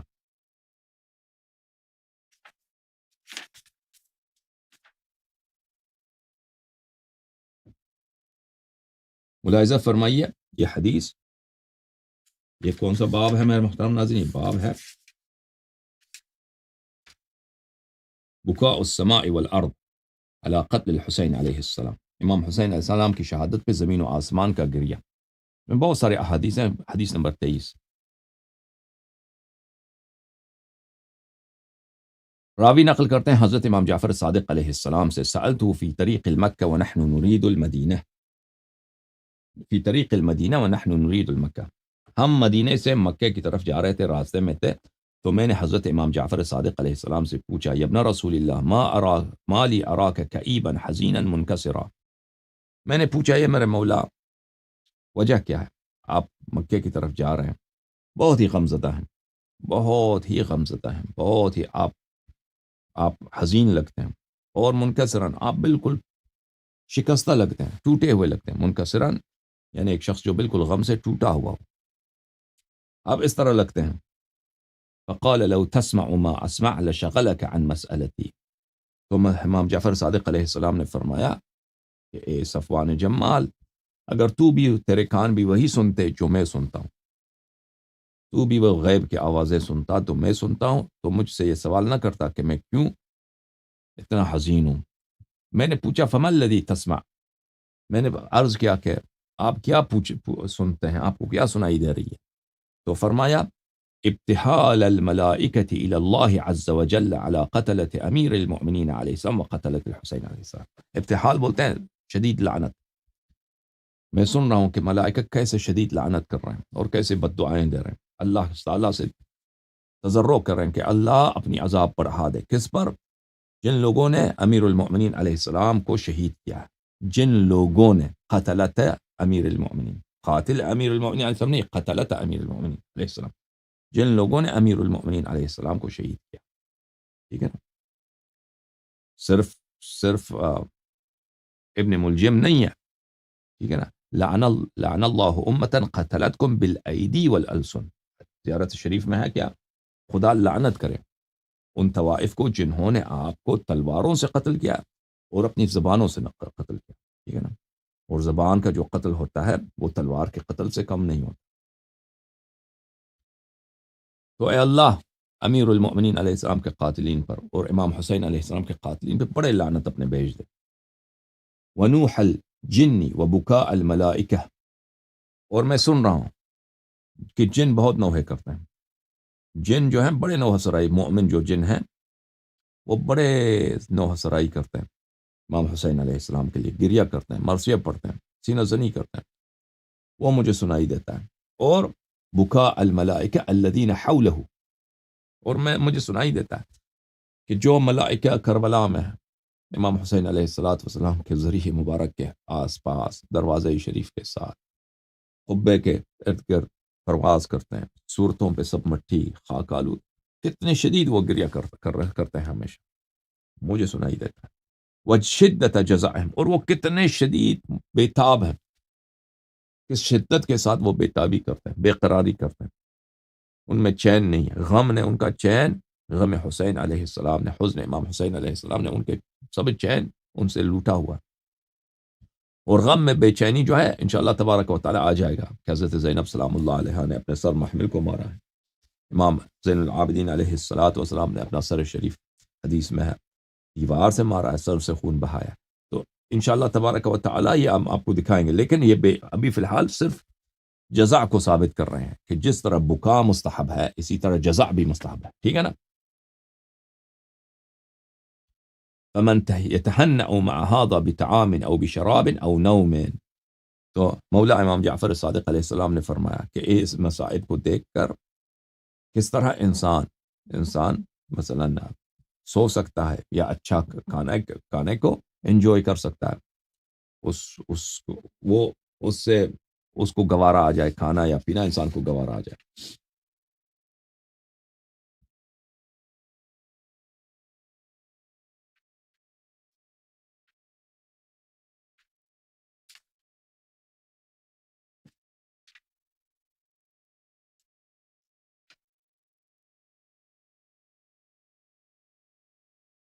عزیزو یہ باب ہے کامل الزیارات میں، ثواب و من بکل علی الحسین ابن علی علیہ السلام، جو شخص امام حسین علیہ السلام پہ کریا کرتا ہے اس کی ثواب، ٹھیک ہے نا۔ یہاں پر حدیث ملاحظہ فرمائیے، حدیث نمبر 2، ہمارے آقا ہمارے سید حضرت امام جعفر صادق علیہ السلام سے روایت ہے، ان البکاء والجزع مکروہ للعبد فی کل ما جزع، گریا کرنا دنیائی امور کے لیے، ٹھیک ہے نا، ہم دنیا والے دنیائی امور کے لیے گریا کرتے ہیں، بے قراری کرتے ہیں، جزا کا اظہار کرتے ہیں، بے قرار ہو جاتے ہیں، اور کپڑے پھاڑ دو، سینے پہ مار دو، دنیائی امور کے لیے، ٹھیک ہے نا، مثلا کسی کی طلاق ہو گئی ہے یا کوئی دکان میں خسارہ ہو گیا، کس طرح کی باتوں کے لیے، یہ سب مکروہ ہے، یا کوئی آپ کا عزیز مر گیا، یہ سب باتیں مکروہ ہیں۔ ما سوا ما خلا البکا والجزع علی الحسین ابن علی علیہ السلام، سوائے کہ بکا اور جزع آپ امام حسین علیہ السلام کے لیے کریں، اور بقیہ ائمہ طاہرین علیہ السلام، کیونکہ ان فضائل میں یہ سب شریک ہیں، ٹھیک ہے نا، بقیہ ائمہ طاہرین علیہ السلام میں، اور روایات میں ہے، بہت ساری روایات میں ہے کہ وہ صرف یہ نہیں ہے کہ صرف امام حسین علیہ السلام کے لیے رونا ہوتا ہے،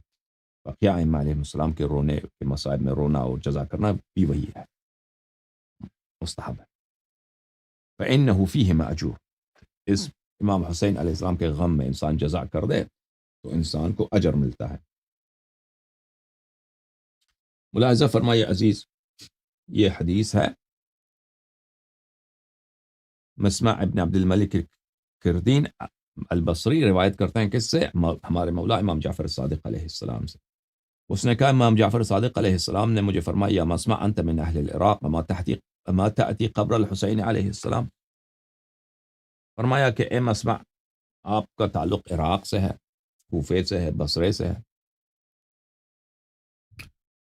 آپ کیا میرے جد امام حسین علیہ السلام کے قبر پہ جاتے ہیں؟ تو میں نے کہا لا انا رجل مشهور عند اهل البصرة وعندنا من يتبع هوى هذا الخليفة وعدونا كثير من اهل القبائل من النصاب وغيرهم ولست آمنهم ان يرفعوا حالي عند ولد سليمان فيمثلون بي۔ میں نے کہا کہ مولا میں تو بڑا مشہور آدمی ہوں،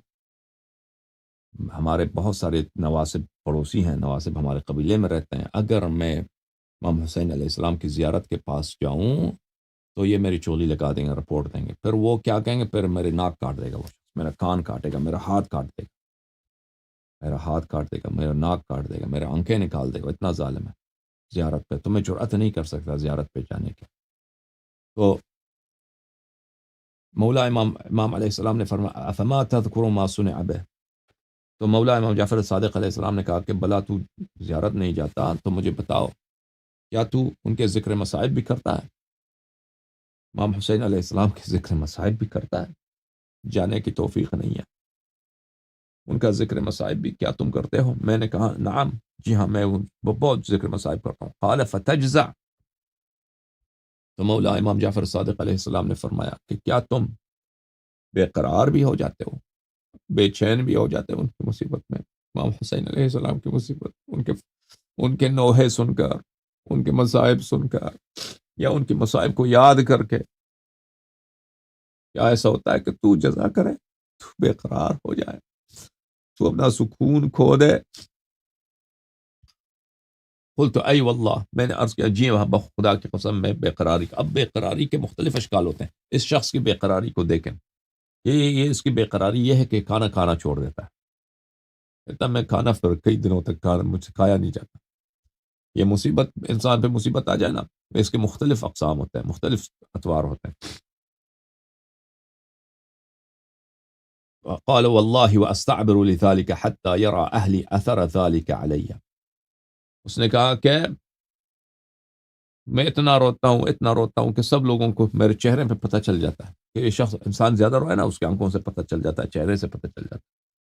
میرے اہل خانہ دیکھتے ہیں کہ اس نے بہت گریہ کیا، اس کے میرے چہرے پہ رونے کے آثار ظاہر ہوتے ہیں، اور میرے اہل خانہ دیکھ لیتے ہیں۔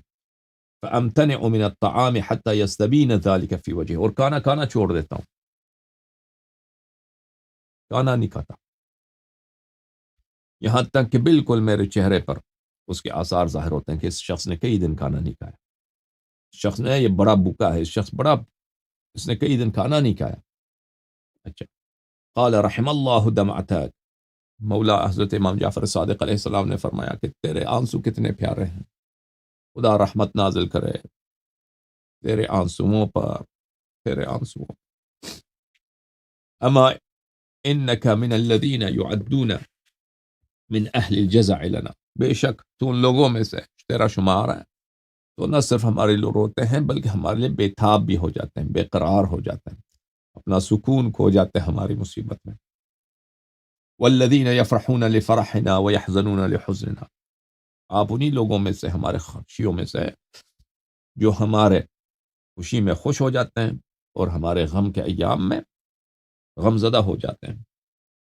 وَيَخَافُونَ لِخَوْفِنَا وَيَأْمَنُونَ إِذَا آمَنَّا، اور ہم پہ جب کوئی خطرہ ہوتا ہے تو وہ خطرہ اپنے وجود میں احساس کرتے ہیں،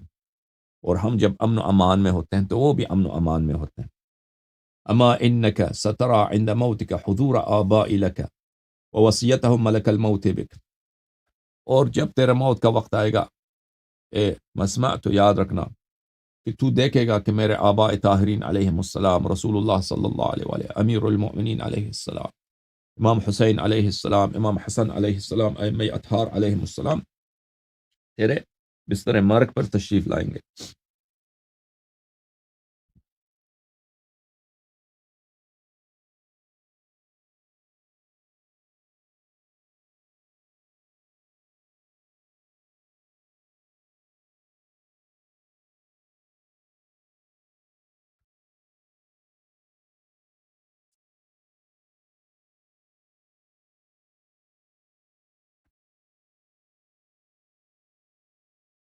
وہ وصیت ہم ملک الموت بک، اور امیر المؤمنین علیہ الصلوۃ والسلام وصیت فرمائیں گے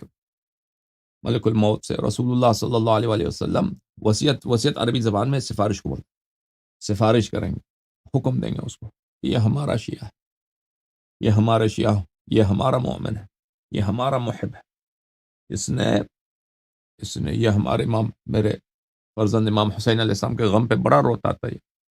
میرے فرزند حضرت زینب سلام اللہ علیہا کے غم میں بڑا روتا تھا، میرے نور عین حضرت ابوالفضل عباس علیہ السلام کا نام سن کے بڑا روتا تھا، میرے نور عین حضرت قاسم علیہ الصلوۃ والسلام کے مصائب رو سن کے بڑا روتا تھا۔ اے ملک الموت، یاد رکھ یہ مومن ہے، یہ ہمارا شیعہ ہے، یہ حضرت علی اکبر علیہ السلام کے غم میں اس نے بڑے رویا، حضرت علی اصغر علیہ السلام کے غم میں اس نے بڑے گریہ کیا، اس نے بڑے ماتم کیا، اس نے بڑے تماچے اپنے چہرے پہ مارا ہے، اس نے بڑے بڑے بہت ہی گریہ کیا، بہت ہی بے چینی کا اظہار کیا ہے۔ تو میں ائمہ طاہرین علیہ السلام تیرے موت کے وقت آئیں گے، اور یہ احادیث بہت زیادہ ہے میرے ناظرین، یہ روایات، افسوس جماعت عمریہ کے ساتھ گفتگو ہوتی ہے اور ہم محروم رہتے ہیں اس بات سے کہ آپ کے لیے بہت سارے احادیث، بہت سارے مختلف ابواب میں جو جماعت عمریہ سے متعلق نہیں ہے، آپ کے لیے پڑھیں۔ یہ بہت زیادہ احادیث ہے کہ موت کے وقت ہر انسان کو، چاہے مومن ہو چاہے کافر ہو، اس کو امیر المؤمنین علیہ السلام نظر آتے ہیں، ائمہ طاہرین علیہم الصلوۃ والسلام مومنین کو نظر آتا ہے، اور مومن کو سفارش کرتے ہیں، مومن کے لیے وہ ائمہ طاہرین علیہ السلام جنت کی بشارت لے کے آتے ہیں، بلکہ جنت اس کو دکھاتے ہیں، یہ دیکھو جنت یہ تیری جگہ ہے، کیا تم ادھر آنا چاہو گے یا واپس دنیا میں اپنے بچوں کے پاس جانا چاہتے ہو؟ تو جب مومن اس کو دیکھتا ہے کہ جی یہ میری جنت میں میرا مقام ہے، دنیا میں دیکھتا ہے، ٹھیک ہے نا، ابھی مرا نہیں ہے، اور جو آس پاس مومن مرتے وقت مومن کے پاس لوگ ہوتے ہیں نا، ان کو یہ باتیں نہیں نظر آتی، بعض لوگوں کو نظر آتی ہیں، بعض دفعہ، بہت دفعہ ایسا ہوا ہے کہ مومن مرتے وقت انہوں نے ایسی باتیں کی ہیں کہ مومنین نقل کرتے ہیں، آپ کے گھرانے میں بھی ایسا شاید ہوا ہو، ٹھیک ہے نا، کہ مرتے وقت انہوں نے شہادت دی ہے کہ ہم دیکھ رہے ہیں، انہوں نے ایسے جملے کہے، مومنین میں ایسے بہت سارے ہیں، اخیار میں، مومنین میں، تو ہمارے گھرانے میں بھی یہ ہوا ہے، مرتے وقت ہمارے مرحوم ماموں صاحب تھے، انہوں نے ان کے وفات کے وقت، اور میں نے بہت سارے اپنے گھر کے بزرگوں سے سنا، کیونکہ ہم نے ان کو نہیں دیکھا تھا، وہ ہمارے پیدائش سے بہت پہلے، جب ہماری والدہ بھی چھوٹی نہیں، تو انہوں نے کہا تھا وفات کے وقت فرما رہے تھے کہ وہ خود بھی عالم دین تھے، نوجوانی میں ان کی وفات ہوئی تھی، بہت سارے لوگ علماء آئے تھے ان کے، کیونکہ وہ زخمی ہو گئے تھے، وفات کا وقت تھا، تو آئے تھے تو انہوں نے شہادت دیا اور سب لوگ رو رہے تھے، بڑے بڑے علماء رو رہے تھے کہ کتنا خوش نصیب ہے کہ اس نے مرتے وقت اس نے یہ شہادت دی ہے۔ تو میرے محترم ناظرین، تو یہ بہت زیادہ روایات میں ہے، اور روایات میں یہ ہے کہ مومن کے ارد گرد جو لوگ ہوتے ہیں نا، ان کو نہیں سمجھ آتی، وہ سنتے نہیں اس باتوں کو، ان کے کانوں سے، ان کے کانوں پہ پردے ہوتے ہیں، لیکن وہ مومن جو ابھی مر رہا ہے، وہ احتضار کی حالت میں ہے، وہ اس کو یہ باتیں سمجھ آ جاتی اور دیکھ لیتا ہے۔ یہ بہت ساری احادیث میں ہے، ائمہ طاہرین علیہ السلام تشریف لاتے ہیں، پھر جنت اس کو دکھا دیتا ہے۔ پھر مومن جب جنت میں اپنا مقام دیکھتا ہے اور پھر اس دنیا کی طرف دیکھتا ہے، تو وہ کہتا ہے کہ نہیں، میں جنت چاہتا ہوں، میں اس دنیا میں درد ہے، یہاں پہ رنج ہے، یہاں پہ کیا کرنے جاؤں؟ اور ائمہ طاہرین علیہ السلام اس کو فرماتے ہیں تو جنت جائے گا، اور تیرے بچوں، اپنے بچوں کا فکر نہ کرنا، اس کی کفالت ہم کریں گے دنیا میں، جن کا بھی تجھے فکر ہے نا کہ میں جب مر جاؤں گا تو میرے بعد دنیا میں ان کا کیا ہوگا، ان کا فکر نہیں کرنا، ہم ان کا ٹیک کیئر کریں گے۔ یہ موت کے وقت آ جاتا ہے۔ تو میرے مولا حضرت امام جعفر صادق علیہ السلام نے اس عزادار کو، مسمع قرطین کو، یہ صحیح روایت ہے، تھی معتبر روایت، اس طرح فرمایا کہ تو دیکھے گا اپنے مرتے وقت کہ میرے آباء طاہرین علیہ السلام آئیں گے اور ملک الموت کو سفارش کریں گے کہ یہ ہمارا شیعہ، یہ عزادار ہے، یہ محب امیر المؤمنین علیہ السلام ہے، یہ محب امام حسن علیہ السلام ہے، یہ محب امام حسین علیہ السلام، یہ امام حسین علیہ السلام کی یاد میں بڑے روتے تھے۔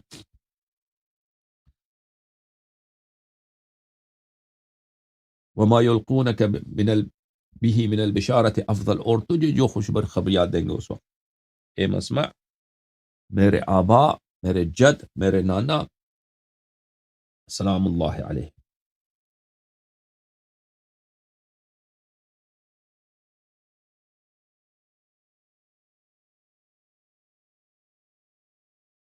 تجھے جو خوش بشارتیں دیں گے، خوشخبریاں دیں گے، جنت میں تجھے مقام دکھائیں گے، ٹھیک ہے نا؟ تو وہ تو اس کا تصور بھی نہیں کر سکتا۔ وملك الموت أرق عليك وأشد رحمة لك من الأم الشفيقة على ولدها، جو ملک الموت جو ہے اس وقت تجھ پہ بڑا اس کو ترس آئے گا۔ ایک والدہ جو اپنے بچے سے محبت کرتی ہے، اس سے زیادہ ملک الموت آپ سے محبت کرے گا۔ جنت سے ایک پھول لائے گا، کہے گا مومن سے کہ اس کو سونگ لو تم، جو ہی تم پھول کو سونگو گے تیرے نفس قبض ہو جائے گا۔ بس وہی کوئی کسی آپ دیکھتے ہیں نا کہ وہ درد میں، مومن درد میں نہیں ہوتا، مومن درد میں نہیں ہوتا وہ، لیکن وہ آپ کو اس طرح نظر آتا ہے کہ وہ درد میں ہے مرتے وقت۔ اچھا،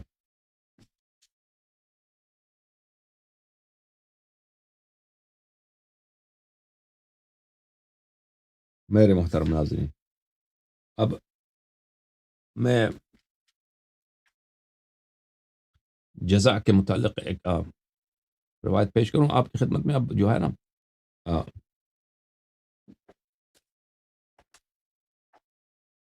کیونکہ 1.5 گھنٹے تو ہو گئے۔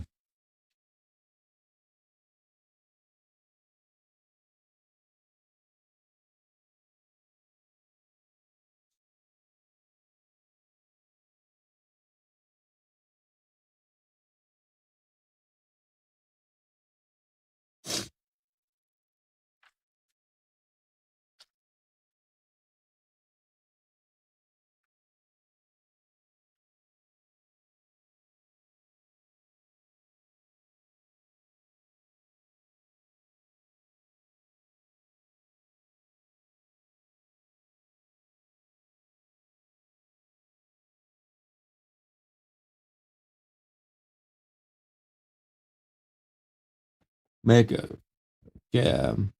حضرت امام زین العابدین علیہ السلام کے حضور میں جب لوگوں نے ماتم کیا تھا تو وہ کس طرح ماتم تھا، ٹھیک ہے نا، وہ آپ کو دکھا دیتے ہیں،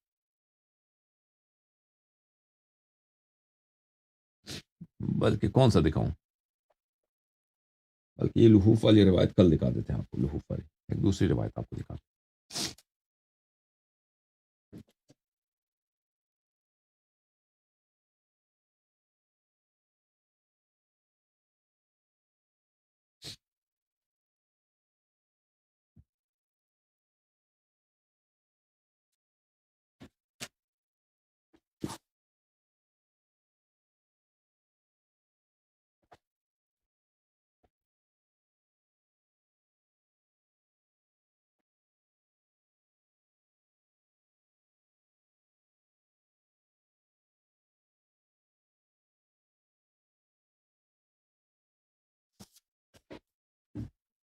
یہ کتاب ہے بحار الانوار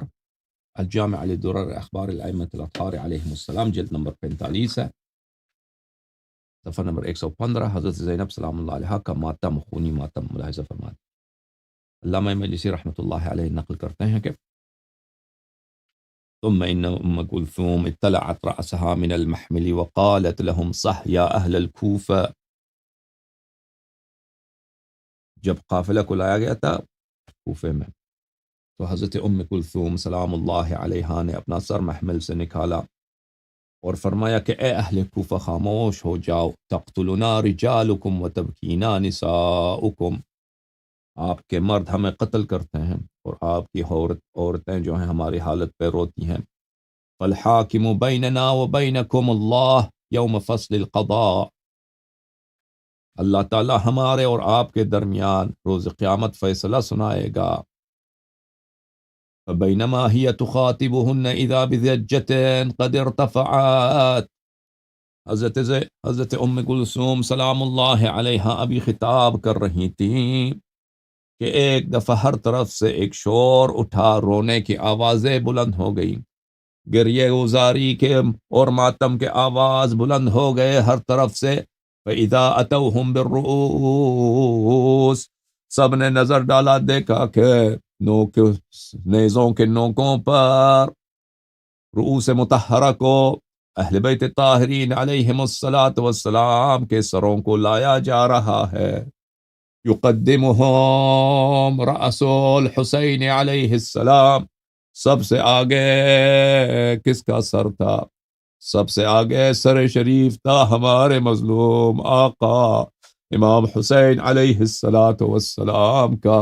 وهو رأس زہری قمری اشبہ الخلق برسول اللہ صلی اللہ علیہ وآلہ، اور وہ ایک ہی نہایت ہی خوبصورت، چاند سے زیادہ اس کا حسن تھا، رسول پاک صلی اللہ علیہ وآلہ وسلم سے شبیہ ترین چہرہ تھا ان کا، جو ابھی نو کے سنا پر ہے۔ وَلَحْيَتُهُ كَسِوَادِ السَّبَجِ قَدْ انْتَصَلَ مِنْهَا، اور ان کا داڑھی مبارک سلام اللہ علیہ، داڑھی مبارک پہ خضاب تھا، اور ان کا اس کی وجہ سے ان کا داڑھی مبارک سیاہ تھا۔ وَوَجْهُ دَارَةٌ قَمَرٌ طَالِعٌ، اور ان کا چہرہ مبارک بالکل قمر جیسا نورانی، نو کے سنا پر۔ والرمح تلعب بها یمینا وشمالا، اور جس شخص کے ہاتھ میں، جس ملعون کے ہاتھ میں نیزہ تھا، وہ نیزے کو کبھی دائیں کی طرف کبھی بائیں کی طرف اس کو پھراتا تھا، اس کو حرکت دے رہا تھا۔ فالتفتت زینب فرأت رأس اخیها، حضرت زینب سلام اللہ علیہا نے سر اٹھایا، دیکھا تو ان کا نگاہ مبارک جو پڑا ہے اپنے بھائی کے سر شریف پر۔ فنتحت جبینہا بمقدم المحمل، تو حضرت زینب سلام اللہ علیہا نے اپنا سر مبارک محمل سے زور سے مارا ہے، حتی رأینا الدم یخرج من تحت قناعها، راوی کہتے ہیں سب لوگوں نے دیکھا کہ زینب سلام اللہ علیہا، ثانی زہرا سلام اللہ علیہا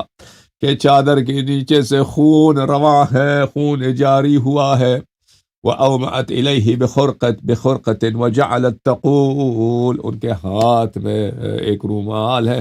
رومال ہاتھ میں اشارہ کیا سر شریف کی طرف اور فرمایا یا ہلال لما استتم کمالا غالہ خسفہ فابدأ غروبا، اے میرے بھائی، اے میرے چاند، ابھی تو کامل چاند بھی نہیں بناتا، اے زینب کے چاند، ابھی تو تیرا وقت باقی تھا، تجھے کس کی نظر لگ گئی ہے، پردہ تجھ پہ آ گیا ہے اور تو نے غروب کیا ہے۔ ما توہمت یا شقیق فؤادی کان ھذا مقدرا مکتوبا،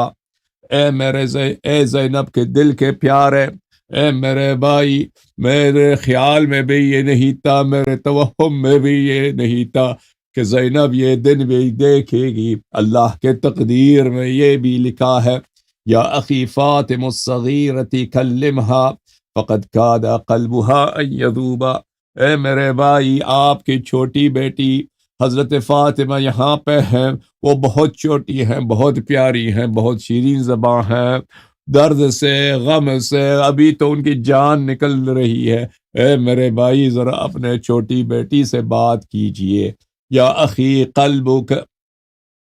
الشفیق علینا ما له قد قسی وصار صلیبا۔ اے میرے بھائی، اے میرے عزیز، اے میرے حسین، آپ ہم سے کتنا پیار کرتے تھے، آپ ہم سے کتنا شفقت برستے تھے۔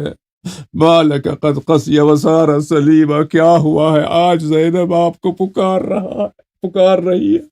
اور آپ جواب نہیں دے رہے؟ آج زینب آپ کو پکار رہی ہے اور زینب سے آپ آج شفقت نہیں فرما رہے۔ یا اخی لو ترى علی لدی الاسری مع الیتم لا یطیق وجوبا۔ اے میرے بھائی،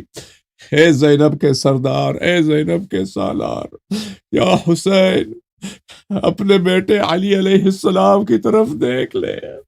اپنے بیٹے حضرت سید الساجدین علیہ السلام کی طرف ایک نظر ڈال دیجئے۔ وہ اسرا کے ساتھ ہے،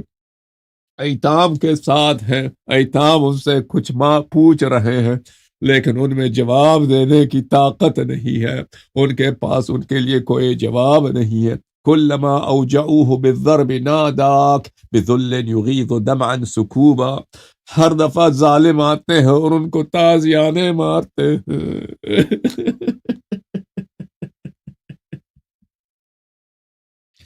ظالم آتے ہیں، آپ کے فرزند، آپ کے نور عین حضرت سید سجاد علیہ السلام کو تازیانے مارتے ہیں۔ ہر دفعہ تازیانہ ان پہ پڑتا ہے تو وہ آپ کو پکارتے ہیں، میرے بابا حسین، میرے شہید بابا حسین، میرے پیاسے بابا حسین۔ اور ان کی آنکھوں، ان کے لبوں پہ آپ کا نام ہوتا ہے اور ان کے آنکھوں پہ آنسو ہوتا ہے اور ان کے آنکھوں سے آنسو جاری ہوتے ہیں۔ یا اخی ضمہ الیک وقربہ وسکن فؤادہ المرعوبا۔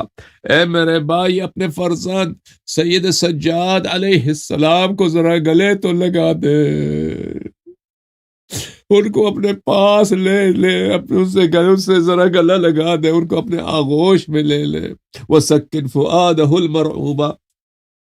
حضرت سید سجاد علیہ السلام کے غمبر دل کو ذرا آرام اور فرصت دیجئے۔ ما اذل الیتیم حین ینادی بأبیہ ولا یراہ مجیبا۔ آج ہم یتیم ہیں، ہمارے بھائی، میرے سردار، آج ہم یتیم ہیں۔ یتیم کتنا خوار ہوتا ہے، کتنا تنہا ہوتا ہے جب وہ اپنے والد کو بلاتا ہے، ولا یراہ مجیبا، لیکن اس کے والد جواب نہیں دیتے۔ اللہم صل علی محمد وآل محمد وعجل فرجہم الشریف۔ اللہم صل علی محمد وآل محمد وعجل فرجہم الشریف۔ یا اللہ یا اللہ یا اللہ یا ارحم الراحمین یا ارحم الراحمین یا ارحم الراحمین یا محمود بحق محمد ویا عالی بحق علی ویا فاطر السماوات والارضین بحق فاطمة الزہراء ویا محسن بحق الحسن ویا قدیم الاحسان بحق الحسین نسألك نقسمك صل على محمد